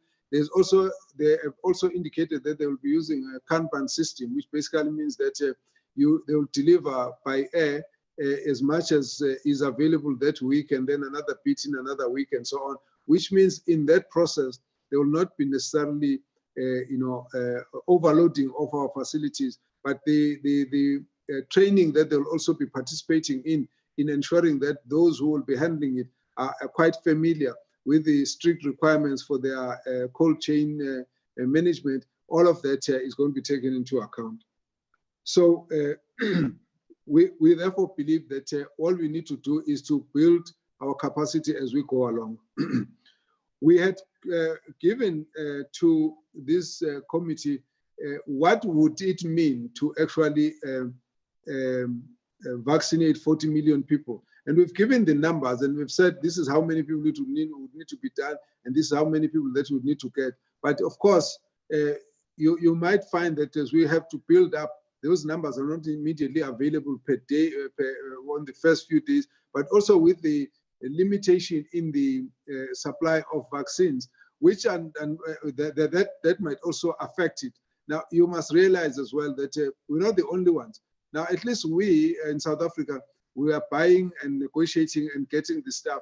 The countries that have already bought and secured and paid for the vaccine that were part of the development are complaining about how the delays are happening. They've even gone to a point of saying, don't export before you deliver to our own countries as such. So it does indicate that we will not do an impossible task of getting more than what is possible to get out of a manufacturing platform. So if we have that understanding, then I think we should then understand that we'll have to build in flexibility that allows that if there is any delay, we see how to catch up with the numbers that would have been left unvaccinated for that particular period, and try and cover as much as we could. We're approaching this thing not from a suspicious point of view of saying, you guys are, this government is not being trusted and so on. Actually, it's not even true that the government is not trusted. If you want to know how the government gets trusted, you actually look at how the voter population performs, and therefore that's how you deal with it. But when there are wrong things that have happened in any government, that needs to be dealt with and corrected so that people's trust must not be, reduced as a result of, a bad conduct. So from where we sit, we must say that we need support and cooperation as we deal with a very unpredictable situation wherein the supplies of medicine are an issue, and of course the logistics can be a problem. These challenges of logistics are actually affecting, well-organized health systems, and so we must accept that we must do our very best in this thing. Yes, of course, you have to hold government accountable, and from that point of view, we believe that your role as parliamentarians is to keep asking the questions. Some of the questions don't have the answers. Some of the questions will actually require that we, come back and say, this has changed, that was the answer, but now the situation is different. Honorable Chirwa, a number of the points that you have raised, and I think for a change, are more of suggestions than the kind of approach that you have taken in the past. And I must say so, taking advantage of the pensionable age that you have wished me well on, that it is important to raise the issue of the phases, and also the fact that there are a number of issues that are involved in the question of behavioral change and acceptance of the vaccine, access to the vaccines, and flow of information, cultural issues, concerns, fears, and so on, rural versus urban, the availability of electricity, and the availability of facilities, and all of that. All of those issues are very, very important to raise. And I want to just say, we are considering those, but I think you have made a point that that's worth a discussion. Then the need for more information, well, we understand that. Then the question of the patency, that issue is being handled at the WTO level, South Africa and India fighting on the issue of relaxation of some of the patent requirements. So that is a general issue that we're dealing with. But that will not actually affect the fact that when we want to create a capacity inside South Africa, we want to deal with all of those issues. It's just that as South Africans, we need to focus on the fact that if we're saying that government has to put additional resources, it needs to be accepted that government has to do so. And in some cases, a government has to play a role. And in a number of cases, of course, private sector has to play a role. And we must look at partnerships across. We must also look at empowering policies that will help us to deal with the framework that allows us to increase vaccine manufacturing and pharmaceutical manufacturing in the country. From where I sit, we need to actually do a lot more because South Africa offers an opportunity for a huge pharmaceutical manufacturing hub where we actually work together with the rest of the continent to build these capabilities. So it's something that I think in terms of those views, they're worth the consideration, and we are working at all of that. The Honorable Wilson raised the question around the cost of AstraZeneca, and of course, included in it are some of the cost of transport and so on, but I've already dealt with that particular issue. And then the question is, sometimes we get the question, why did you do one shipment when this drug is so cheap? The other time is, why did you buy it when it's so expensive? So I'm not sure, what actually is expected of us. But the reason why we're buying in the way we're buying is because of availability. If we, and I said this last time, if we go to a company and say, you have your vaccine, how quickly can you make it available? And they say, this is the time frame. We then go on it on the basis that we can get some vaccines a bit early. There is no need to worry about vaccines in December 2021, because by then there would have been so much of vaccines manufactured that there'll be excesses in a number of areas. So that is the reason why we purchased it. And we did say there's another 500,000 should come in during the course of February. And I did say that we're expecting other contributions that will be coming in, but we will only talk about them once that is confirmed. So we also anticipate that once we vaccinate some of the people, when we get additional doses, we will not wait for the 3 months for the designated for the phase. We can actually start some of the phases earlier because now there's a availability of a vaccine. I think we need to understand as well that there isn't a reason why a government would slow the process of vaccination on its own, and then we end up with people dying as though that was the intention of the government. We all are here because of the people, and there isn't a way that anybody could realistically be making an accusation that so many people are going to die as though it is by design. Any life that we lose is because everything could have been done to try and save them, and therefore that it didn't work. And so our approach to the vaccination is going to be based on that. And I think we must be respectful of the approach, because the issue is that everybody needs to get the opportunity to get the vaccine that gets made available. And in the process, if we can get as many of those vaccines, that's exactly how we're going to have to deal with that issue. Then the question of Pfizer being a high cost, of course, we've negotiated it down, but because they were offering some availability, that was the issue. That made us to look at them. I did say that there are others that we're in negotiations with, but the price is a bit high. And on that basis, we have to really think carefully about what can we do. But the question at the end is going to be, will we avoid an expensive vaccine simply because it's expensive when it's available?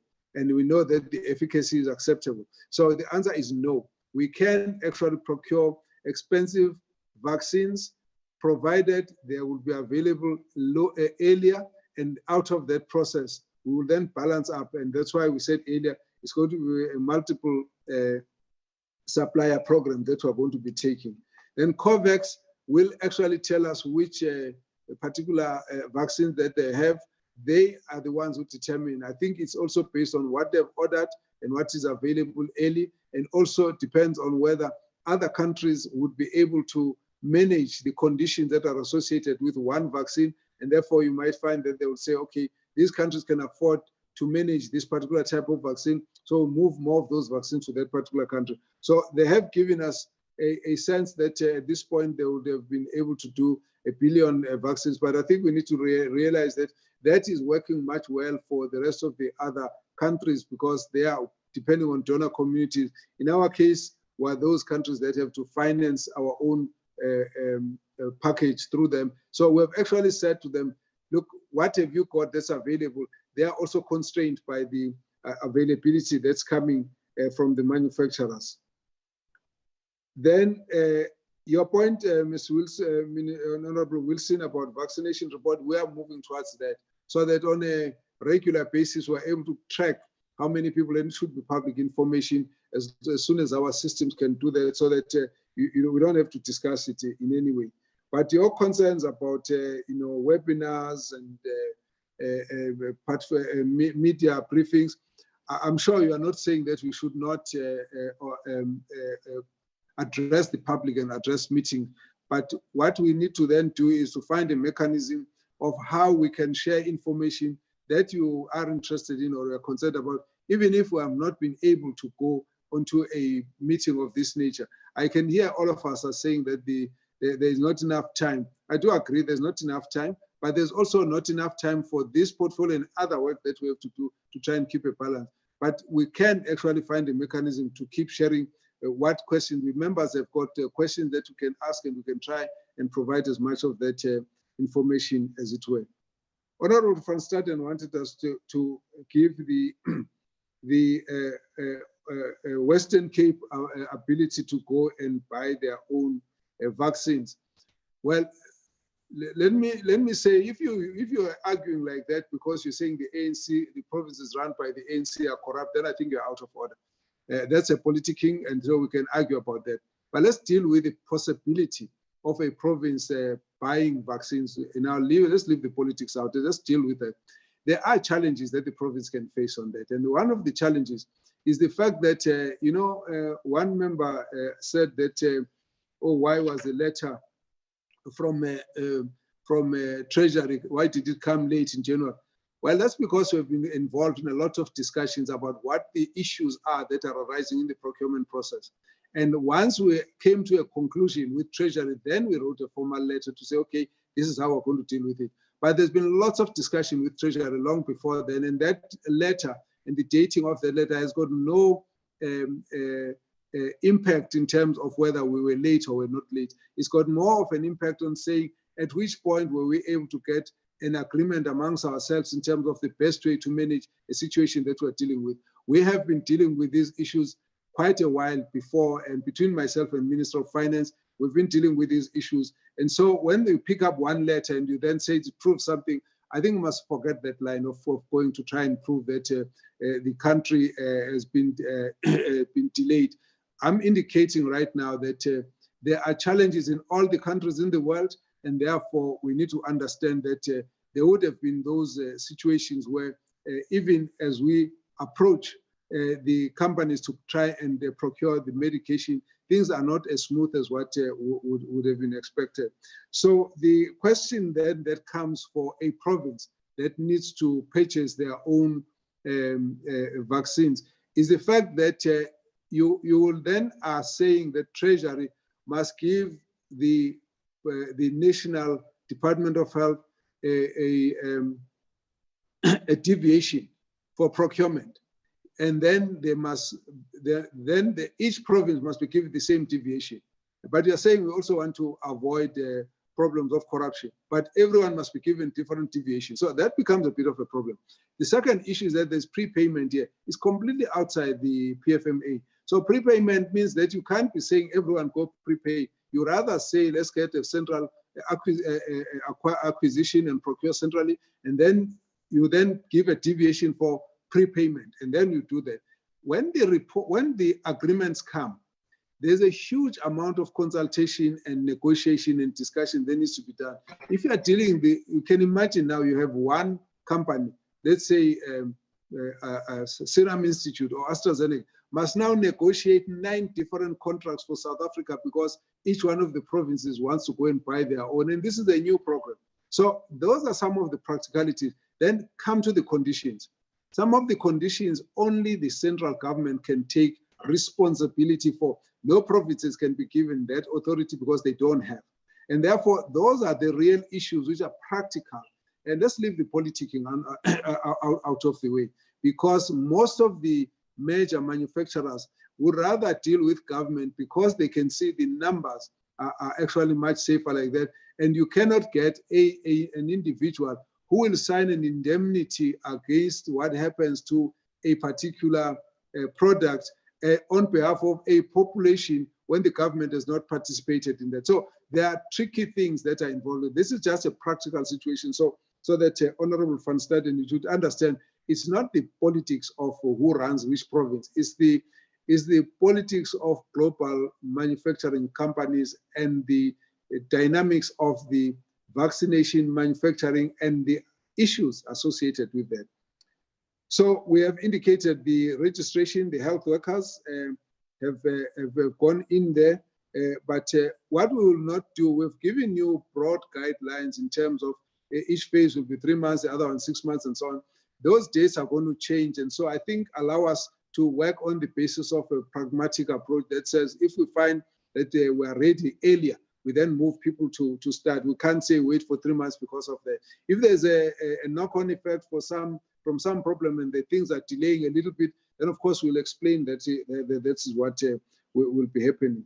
We gave a timeline of about 10 to 14 days, and we have said that we'll give exact data as soon as we can see that the issues are clear. The question of ivermectin, I will leave that. Dr. Anban will come into that. But the question of the safety of these vaccines, in any situation when you deal with therapeutic agents, vaccines, and so on, you should anticipate a few things. Firstly, that they would have gone through a rigorous scientific analysis that would indicate the level of safety. And in this case, we do have that. And therefore, secondly, there will be a question. So unless there is safety, we will not actually take those vaccines. Secondly, the question of efficacy. That issue of efficacy is going to be very important because there is quite a degree of variations. Under various conditions, you might find the same vaccine might show different efficacy depending on various conditions. So we look very closely into that, and therefore when we make the choice. But largely, the vaccine that we're bringing are actually proven to be safe, and that for any other individual, there may well be certain responses or reactions that will come from the body. On their own, they don't mean that it is not safe. They basically mean that there are some idiosyncrasies in individuals who respond differently to the same agent, and therefore those are what we need to watch out for. So that, for me, is what we need to explain more and more and more to leaders, so that the leaders should not be the ones who are sending an information, who are sending a message of fear to our population. But that rather, we must clear the issues so that everyone understands that this is what we're going to deal with. And we have said that the issues of corruption, we also want to invite members where you think or where you see or where you suspect there may well be some degree of corruption. Please, let's raise those issues and talk about them, and not fear that those issues should not be left as it were. Then that's the issue.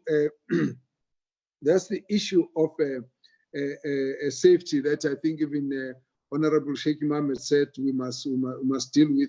But I do welcome honorable members' offer that they would be ready to take the vaccine and make sure that we can lead by example to our communities. I have explained why, when you've got efficacy of 90, why would you buy another another vaccine that's got efficacy a bit lower. That's because it's acceptable. WHO would require efficacy of more than 50%. And in our case, if there's anything that is a bit lower, but is available and the conditions of its storage and maintenance are possible, then of course we will do that. But if the vaccine is expensive, and then of course you've got to consider the issues of availability as well. But if there's efficacy of 90, you can still take anyone that has got a bit of a lower efficacy. There is a limit though to how far you can do with that. You can go with that. The confidentiality issues are standard in any commercial transaction. When we talk about transparency, we should not conflate the two issues. Transparency means we need to explain what we did. And therefore, that means we can actually make public what would have been the conditions under which we signed for a particular vaccine, and then you can be aware of that. We'll explain why we did that. And on the other hand, it doesn't mean that whilst you are busy negotiating, you should actually be going out to the media to say, well, we asked for $10, they've said no, they want to give it $15 and so on. So there are these issues, but you also consider that we might argue on a basis of special consideration that we don't want anyone else to be aware of, because that's the nature of the negotiation. So that's why they are confidential, but there's nothing devious to us about it. It's a question, there are instances though, which I think you must be aware that there are conditions which, if we're going to be, that we might not have liked, but we might have to sign, such as the issues of indemnities, because if you don't do so, everyone else in the world is doing it, and therefore you might find it difficult to actually even procure the the order that you wanted to take you wanted to place. So for that reason, there are specific things that you have to do. You do a lot of negotiations and then settle at some point. So once you've settled, you must say why we settled. That's transparency for us. Then I did say that some of the negative reports that are coming from different countries, we will note. So for example, we have noted the issue from Denmark and Norway and so on about over 60 years and with AstraZeneca.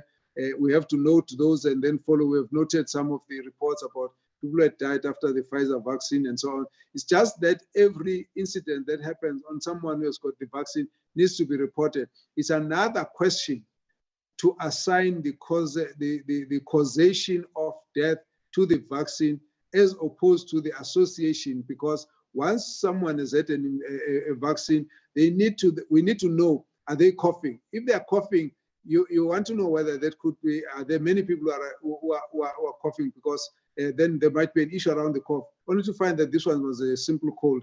Then somebody died, yes, they've died. What was the problem? What did they have? So that has to be analyzed as well. So I think we mustn't get too anxious about those reports. We must wait for something that's concrete that indicates the link between the vaccine and that particular situation. If you can look at the register of how people are reported, you will find lots of things that are completely unrelated to the vaccine that must be reported as a matter of the accuracy that is needed. But that doesn't necessarily mean that you are dealing with the cause of death is that particular vaccine. So we are open as we deal with it, and we're following what happens in the rest of the other countries. Then, of course, we have raised the issues about the SMMEs, that the conditions are going to be the same. The conditions are that we need to make sure that people qualify to be able to deliver the services and maintain the safety in terms of physical safety, no theft, and also there should be maintenance of the cold chain and all of those issues. That will all be public, so everyone will have to go through that process. Then the others have argued that you must actually build the state capacity for that. Because it's a new program, we have not had as much capacity. We're also looking into what some of the state-owned entities can do. Can Transnet assist in that? We haven't got any clear answers, but if they can offer, then of course we can deal with that. So it's a question of a balance of where we get the best service at this point. Then the question was raised by Honorable Ismail about power shortage. This is an issue that we have to deal with. In some of the instances where there's a power shortage, there will be hospitals that have got generators that we expect to kick in as soon as there might be an interruption of electricity. Some of the packages for storing the vaccine have got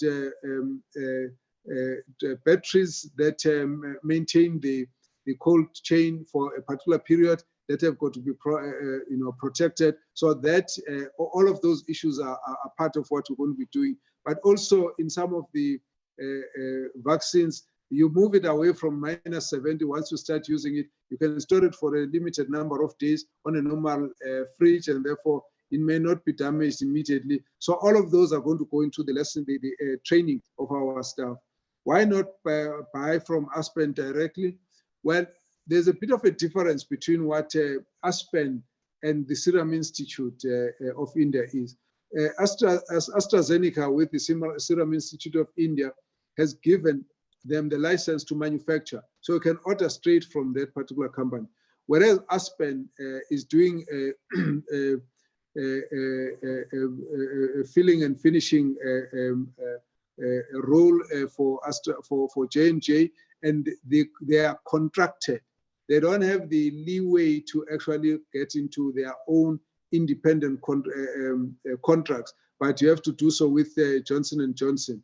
However, we are engaged with a lot with them, because we are happy that Aspen builds a capacity inside South Africa to play a role in the vaccine manufacturing. We believe that they can go further to a point where they can manufacture the entire value chain. But at the same time, we are also discussing with Johnson & Johnson that a lot of the vaccines that are being manufactured here, the entire continent is looking at what proportion of those is actually going to service the continent. And there's been a lot of discussion and agreements on those. It's not my space to report on that, but just to say that engagement is taking place, but you can't buy it directly from Aspen. We deal with the global Johnson & Johnson, and we're dealing with them literally every second day, dealing with a very pertinent issue that relate to this. So it's an important issue to say nothing is bypassing us unaware. We are actually working very closely with all of this.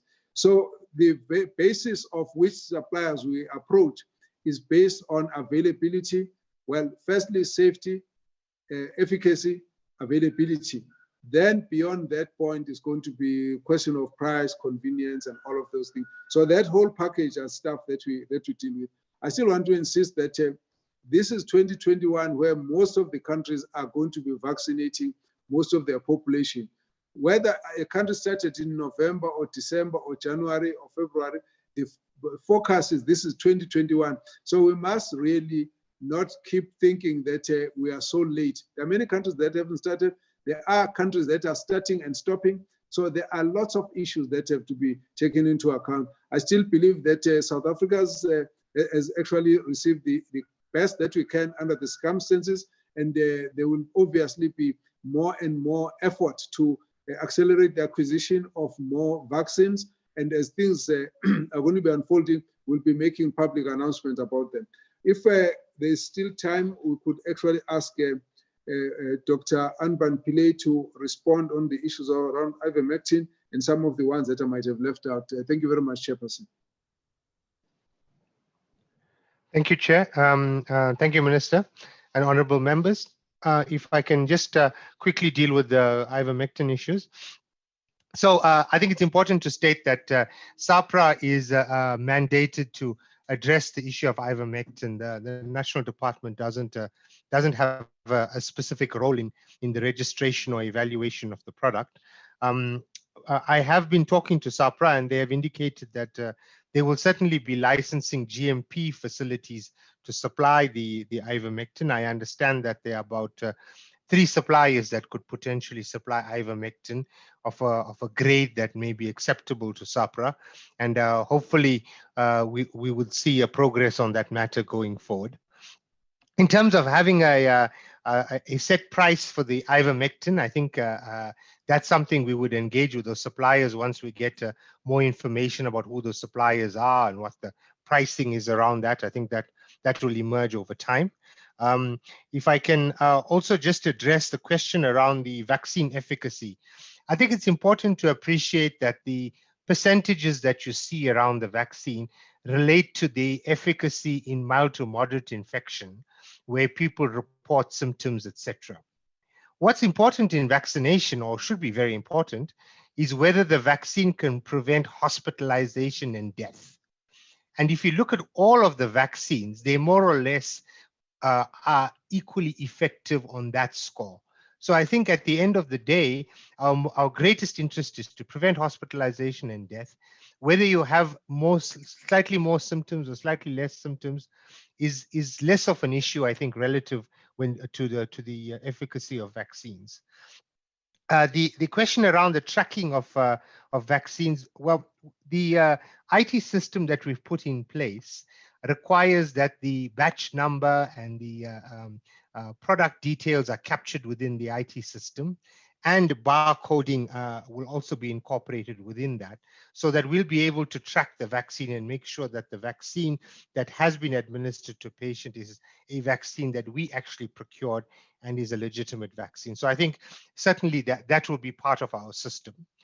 In terms of the using two different doses on the same patient, or two different products on the same patient, that would be difficult to do simply because the IT system, when you receive your first dose, they will capture the details of which vaccine you received.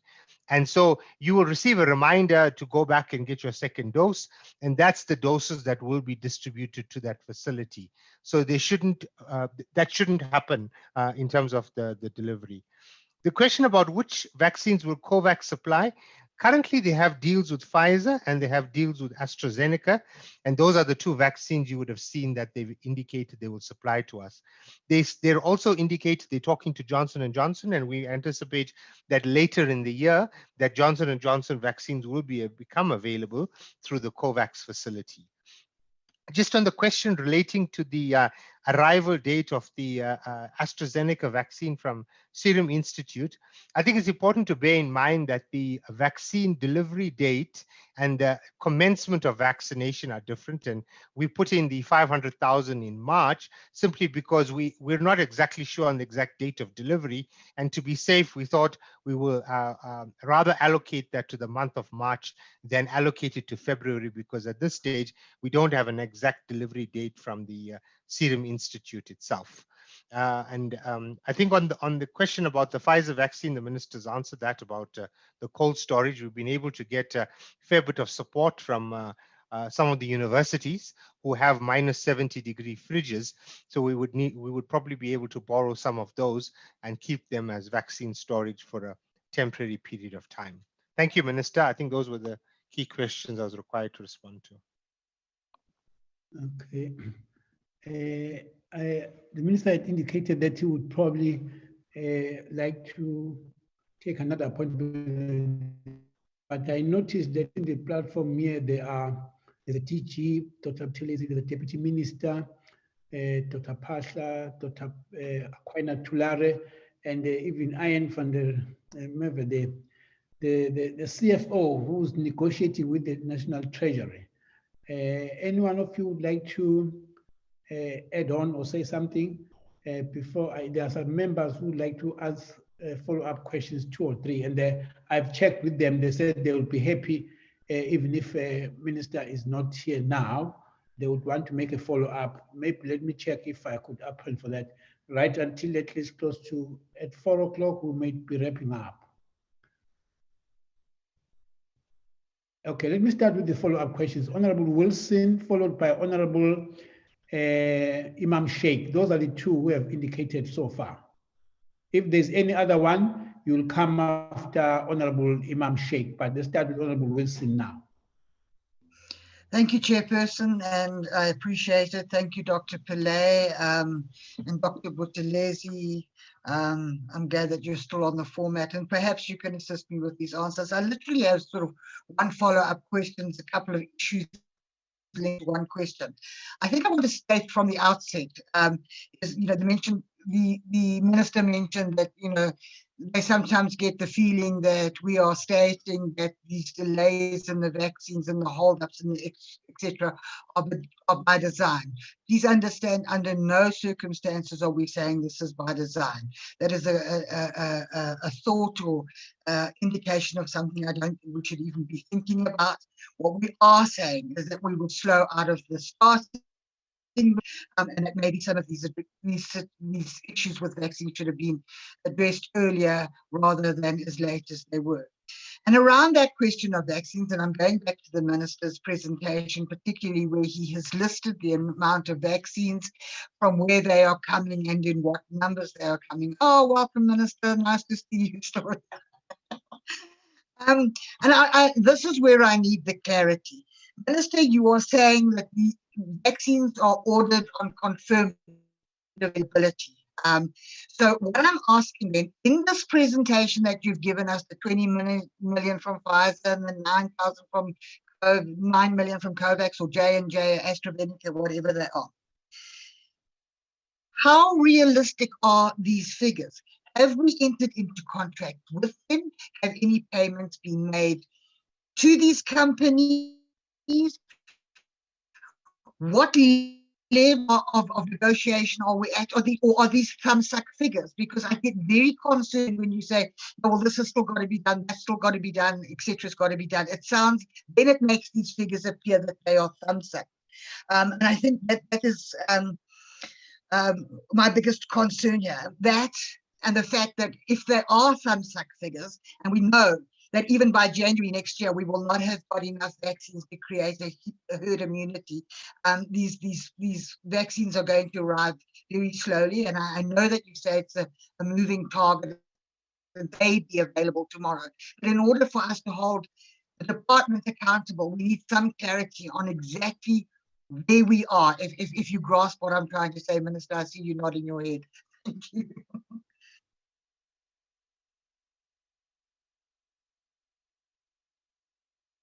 Okay, Honorable Imam Sheikh will be followed by the last hand, Honorable Van Staden. Those three. Yeah, thank you very much, Chair, and thank you, Minister. I think one of the few ministers who comes here and gives us a comprehensive response, and thank you very much for that. Minister, my one question, however, not answered. How is it that you went ahead as your department and procured these vaccines without getting due or timeous authorization?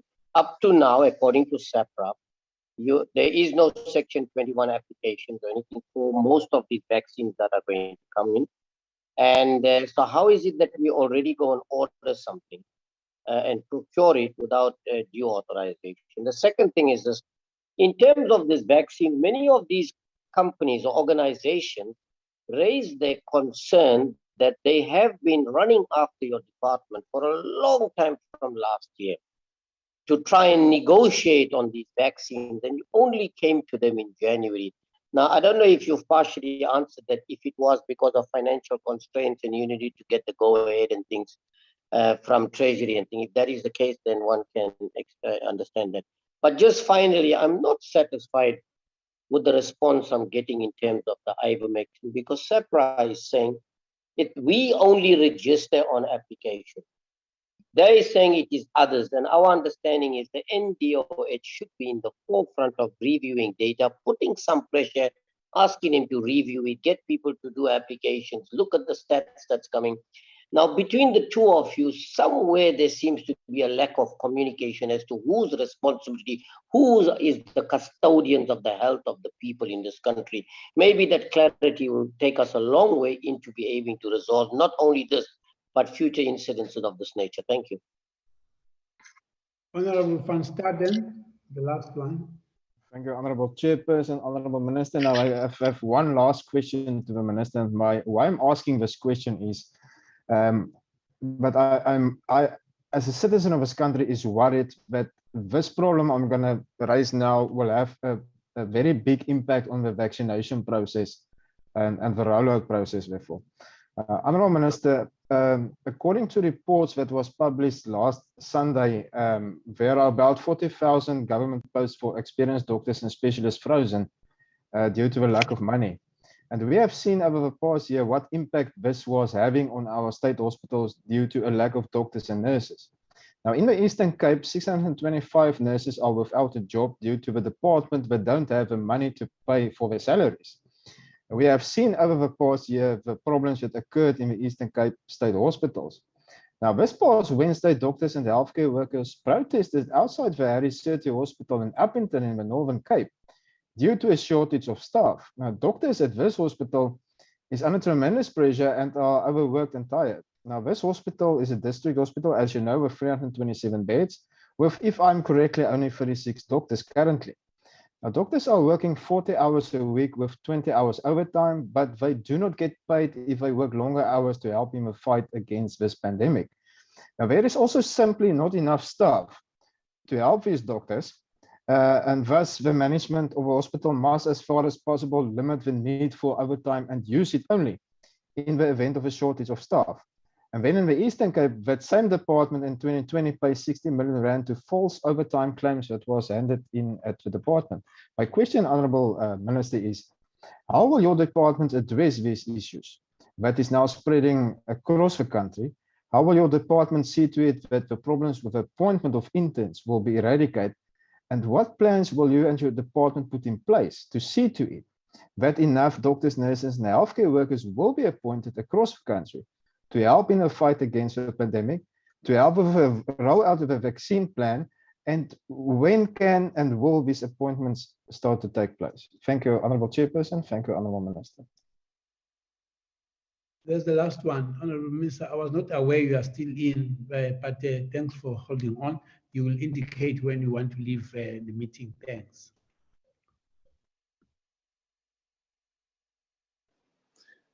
Thank you very much, Honourable Chairperson.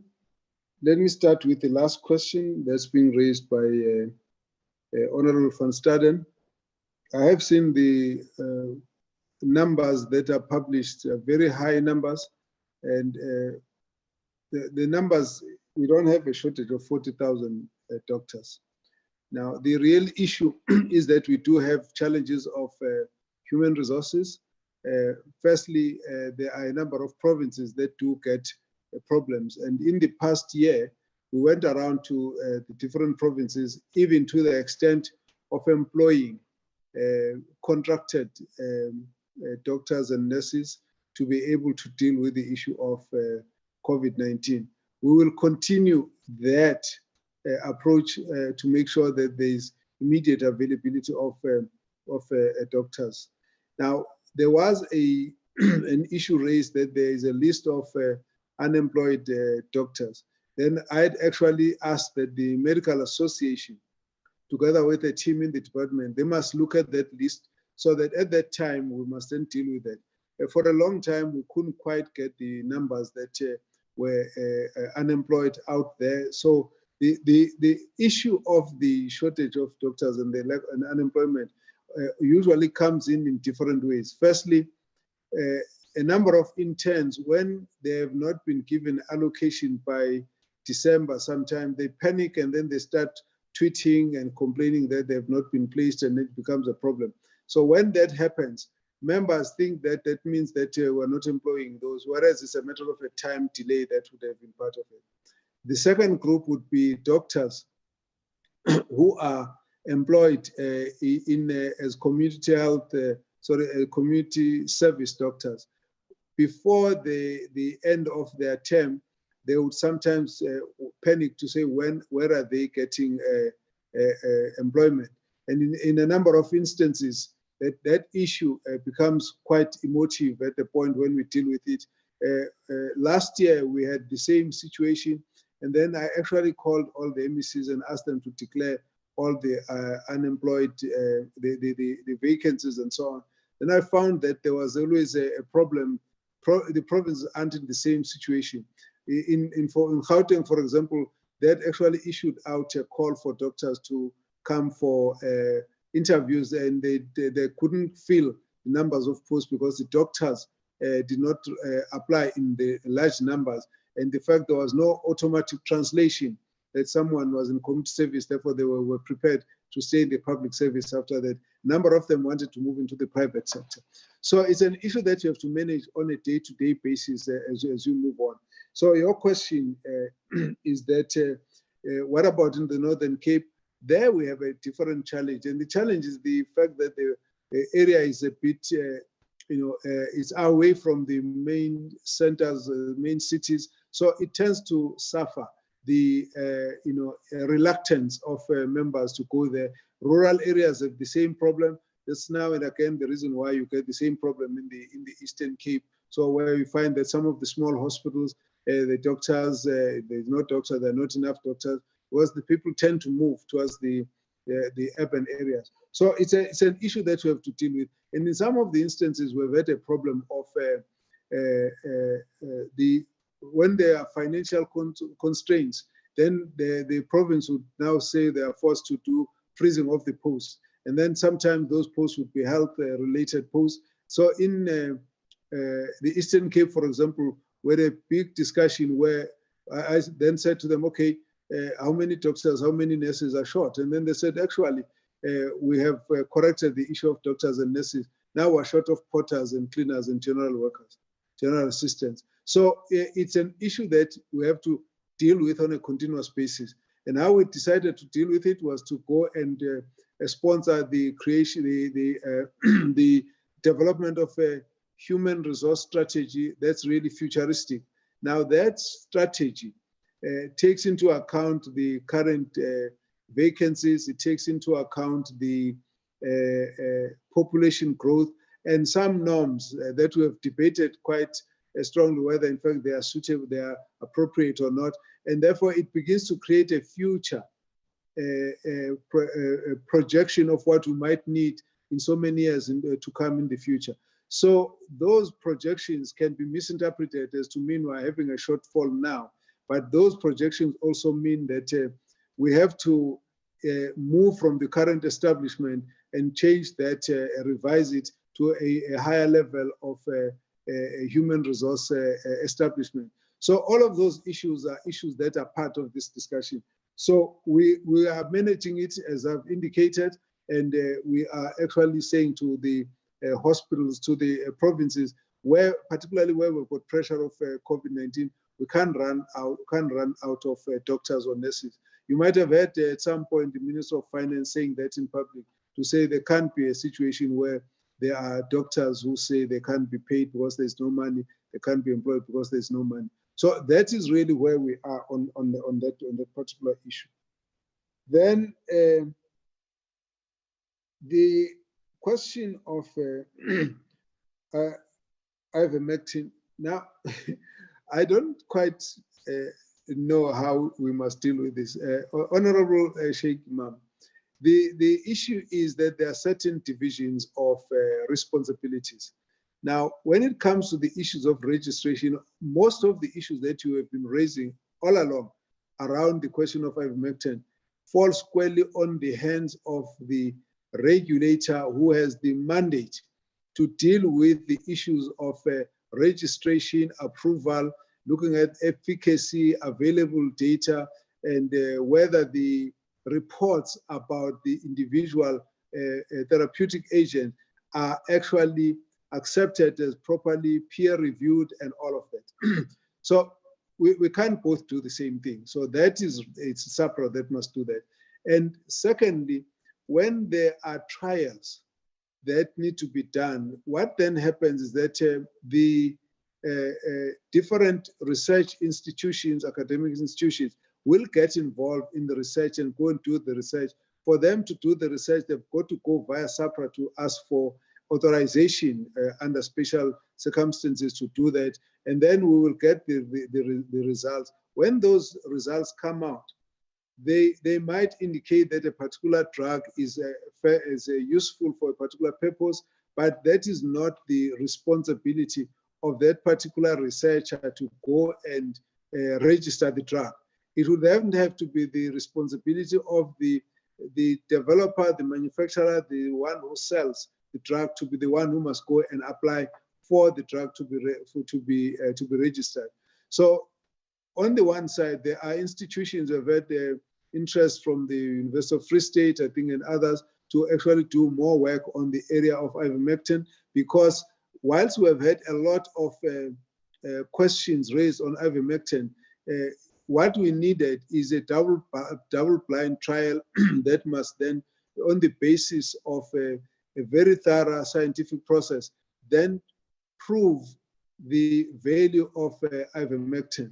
The risk of stampeding a process to just because there's a public outcry when there is no scientific, proper scientific process, is that most of the trials that get done, when they are done, they'll do what we call blind trials, which means then one arm is given placebo, the other arm is given the agent, but the researchers got no idea what works, and then they'll just report the clinical manifestations of the disease, and they look at the improvement and look at various parameters and put them out there. Only once there's unblinding of the results of the two agents, then you know what was the difference between the two and which one did what and so on. We haven't got that here in the case of the ivermectin. Now, the problem is that the issue of ivermectin arose at a time when the surge was very high. Now, that is a problem because everybody is anxious. You can't sit here when someone tells you there's something that works next door and you don't want to use it. That's why we understand why everybody was out there making a big call about ivermectin. Others call it a vaccine, others call it a cure, others call it a prevention, and so on and so on. Now, the issue is that when there is a crisis of the surge like we went through, people are going to be desperate. But that does not mean that when people are desperate, even the scientists must also be emotional about dealing with the issue. They must fast track the process. But fast tracking the process is a scientific process. That means that they don't skip, they don't take shortcuts. But we are allowed. We see we are humans. If we say, no, please help us, give us whatever works, doesn't matter what it is, I'll try. That's what this whole call was about. It's not that we didn't understand it, we do. However, we now need to make sure that the professional, technical, scientific approach must be followed. So as we stand now, we have got the process that SAPRA has put into place, and that process is a safe process because it puts the doctor to be responsible for watching out what happens to the patient after they're given the medication. What SAPRA is allowed to happen, you must get the drug early so that you are able to oversee it and supervise it, and then make sure that you still take responsibility. So if your patient decides to come back and sue you for the negative adverse effects of the drug, then of course it's a matter between the attending doctor and the patient. But you can't then go and say, okay, government and SAPRA, you have recommended this drug, because we would then say, no, we didn't mislead you to say it is correct, it's safe, it's working. We said your doctor knows best, and therefore we'll support your doctor to allow the process in. So now we do go and review various analyses and papers and so on, and take certain policy decisions. This one came at a very rapid pace. The review that was done by the, I think, CDC or NIH, let's say NIH in the United States, I think they did one around September. Now, a number of doctors from the United States were out there talking to the senators and saying, this thing needs to be reviewed. But then somebody said, oh, but this was just recently reviewed. He said, oh, this is December, that was done in September. Normally, that's a very short time for any of these processes. It normally takes long. But this year, we've seen things happening at a very fast pace. To see a pandemic arising, within 12 months, that pandemic has killed so many people, and at the same time has also got a vaccine in place that's being tried and is actually being deployed to communities, to individuals. It's something new. So out of this process, we have seen a lot of things being done, but we can't conflate the roles. I think the point you are making, we need to understand when people are desperate and are worried and see what can be done, but it doesn't mean that we must conflate the roles of what each of the players should be. Then you've asked another very interesting question. Why order before authorization? The question that was asked by Honorable Wilson, why delay so late? Why did you order all along? So the two of you are asking us two different questions that are contradictory. Now, it's not that we are having a problem with that. What we're saying is that there was a time when there was so much uncertainty that you couldn't commit much. Then with time, there's been a lot of new information. So there's an anticipation of what the outcomes would be. And therefore, some of the, for example, the drugs, for example, some of the vaccines, for example, have been tried in different countries. Some we actually started negotiating and ordering even before we knew the official efficacy announcement. But that is because there's been a short listing of the vaccines, and therefore we can then take what we could call an educated guess as to what may work, because our scientists are reading a whole lot of other papers and giving us a guide to say you won't be too wrong if you went for this particular vaccine. So that's what we've had to do. However, once we place the order, we also have an option that if we know that the drug works, then government can stand in and be the one that applies for the vaccine to be imported under the name of the government. So then the approval is given on a temporary basis or on a conditional basis because of that. So it is not wrong, it is correct, you can do it. So, but in this case, for example, the government was the one that applied for AstraZeneca to be imported. It is within the law, and everything has been done appropriately and according to according to the book.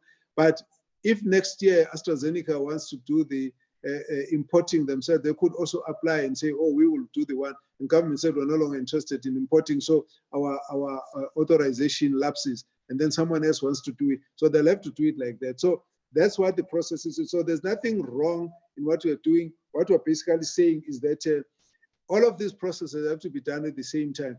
For most of the vaccines that we're going to get, we're going to use various procedures to bring those vaccines in. Some of the vaccines have been brought in under the guise of the research. Those vaccines have come up, and the particular application was done by those who are running the research. It's still acceptable. And then others will come because the manufacturer will apply. The others will come because the government has applied. But we order before, and then it will be delivered once there's authorization. You can never get any vaccine into the country without proper authorization by the regulator, and that's the way we deal with it. Then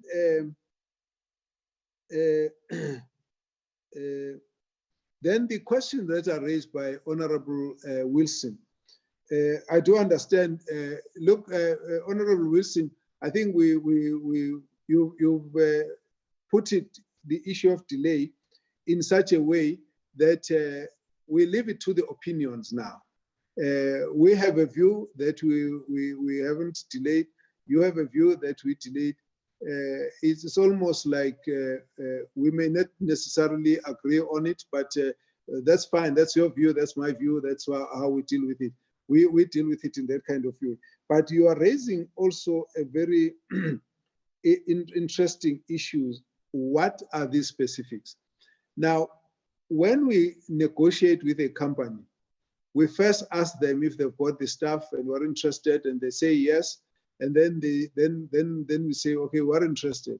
They say we can't go into details. First, let's agree that you are going to have a non-disclosure. So whatever we discuss with you, don't go share with others who are doing other things, either other people who are potential procurers or people who are selling other things. So we have an understanding. There are conditions that are specific to our company. That's why we would want you to keep them confidential. Once we have agreed, you can tell whoever, but right now, please keep them like that. So that's what happened. So then we signed that non-disclosure. Then we say, okay, they say, okay, what are you looking for? Then we say, we're looking for X amount. They say, well, maybe we may not have so much X amount, but because you're prepared to buy, we will offer you so much, or you tell us how much, then we can structure it. Then you get a kind of heads of agreement kind of things, or some kind of terms under which you will agree. All that will say is that we are committing that once you've paid, once you have signed the detailed agreement, once we have manufactured, we will deliver to you. Then we can say broadly in terms of our capacity, so much might be available by this term, by this quarter, which is quarter 1, so much could be available on quarter 2, but we can't do all of it on quarter 2. It will all go to quarter 3 and quarter 4. So broadly, that's what it might come out to be. But we will not proceed until you sign the detailed agreement. The detailed agreement says you are going to pay before we give you the stuff. Then secondly, it then says after you have paid, then these are the possible, right, once you have paid, we'll give you possible monthly numbers of what we will supply and make available to you. Then you then find that in the process, the issue of what they will give you will only be clear beyond the quarter. It will be clearer when they have a fully signed detailed agreement that gives you schedule on a month to month in terms of the amount. So the Serum Institute, when we announced it, we had signed the agreement for a purchase, which is basically we have agreed that the order is going to be processed. Then after that, then they said, we will tell you once you pay when the date are. So Mr. Honorable Wilson says, okay, give us a date. When is Serum Institute going to give you? But Serum Institute has still not given us a date because they say, we're waiting for your payment. Once the payment comes, then they say, okay, we're going to deliver on such a date. That's how it happens. So now on Serum Institute, we're done because there's another bit that's coming in February. Now let's talk about Pfizer, for example. Pfizer, where we are, we have an agreement that they will supply us 20 million doses. They have said so. They have told us the price, but the price they've given us is really an indicative price on the basis that that's what we think. We don't know the rands and cents about it, the dots and cents about it. However, what it says is that we then have to deal with the other conditions precedent to the conclusion of this deal. That takes a while because then we say we don't like this condition. And they say, well, we can change that. Then we say we don't like this one. They say, well, that one we can't change. And so that's the argument that goes to and fro. Let's say now we then agree that, okay, this we can't change. Then we must now leave that process and go and sit down with Treasury. They say, Treasury, give us deviations to cover 1, 2, 3, 4. Then Treasury says, okay, that process means such a committee must sit, that committee must discuss, that authority must be obtained. Then you wait for that process. It's a normal way of how we do work in government. Once you got that done and we have got this agreement, then you say to the company, listen, at this point, we're ready to sign, but give us the details of the agreement because those were just principles of the agreement. Now I want to see the details. Then they say, okay, wait, because our lawyers are now refining this thing specific to your country. This was a principal issue. Now it's a contract for you. So that you wait. Now our lawyers are busy. There's this and that. That's why you get a delay. But now what is confirmed, we will get the 20 million.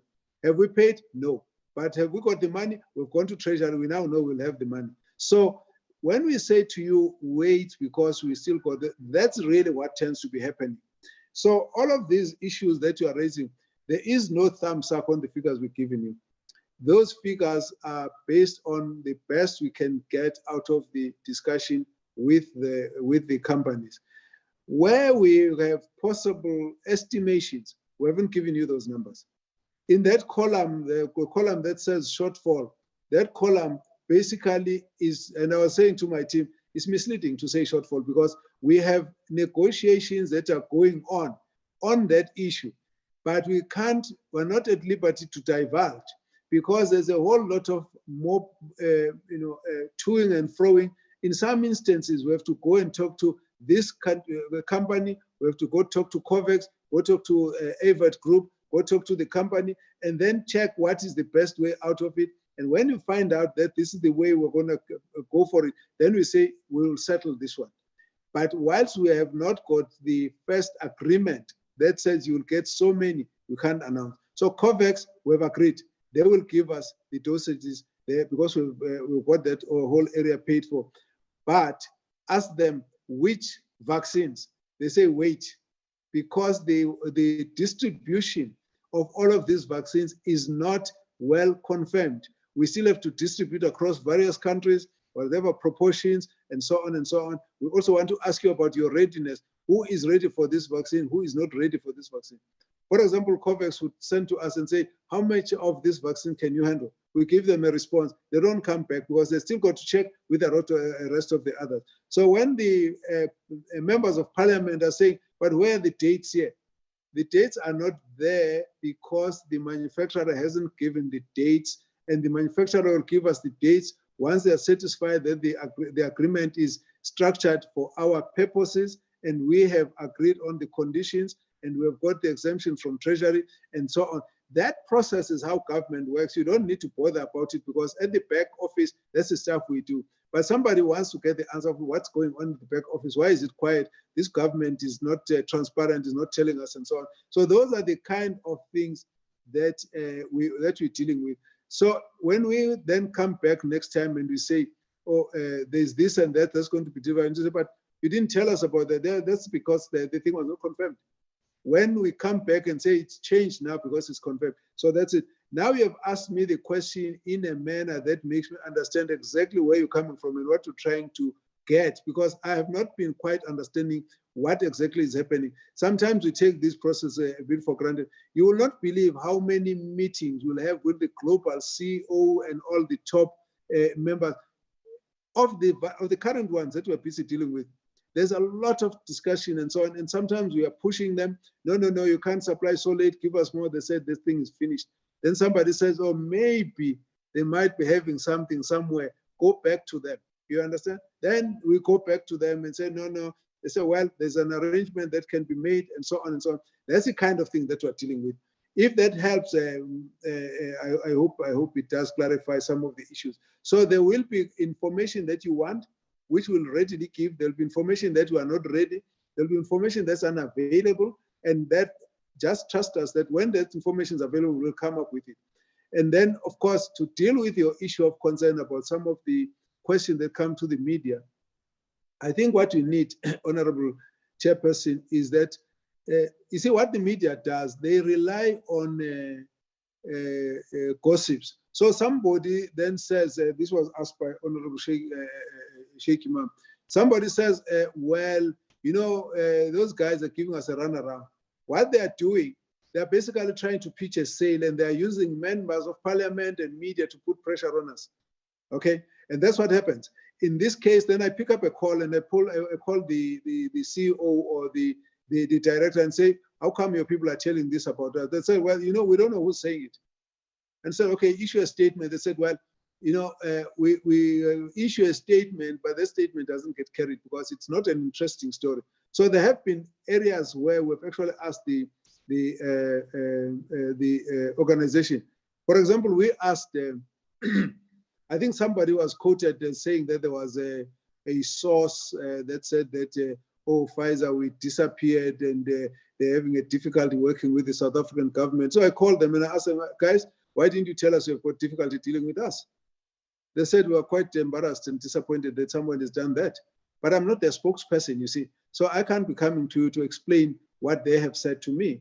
The reality is that people will go out there and tell stories. Now, if you say someone we know it from a good source, a journalist will swear by the source as correct. When we come here and we want to ask, where's the evidence of that? Nobody will give us, but the story won't change. So that's part of the area that we were operating in. We do understand that. So there'll be mistakes, there'll be information, there'll be disinformation, there'll be all sorts of things. We can't always explain it, but when you ask us, we can explain on this one, on this one, on this one. Right now, there are lots of questions about, oh, we hear that there's an offer that's come from Moderna. There's some media that's asked that question.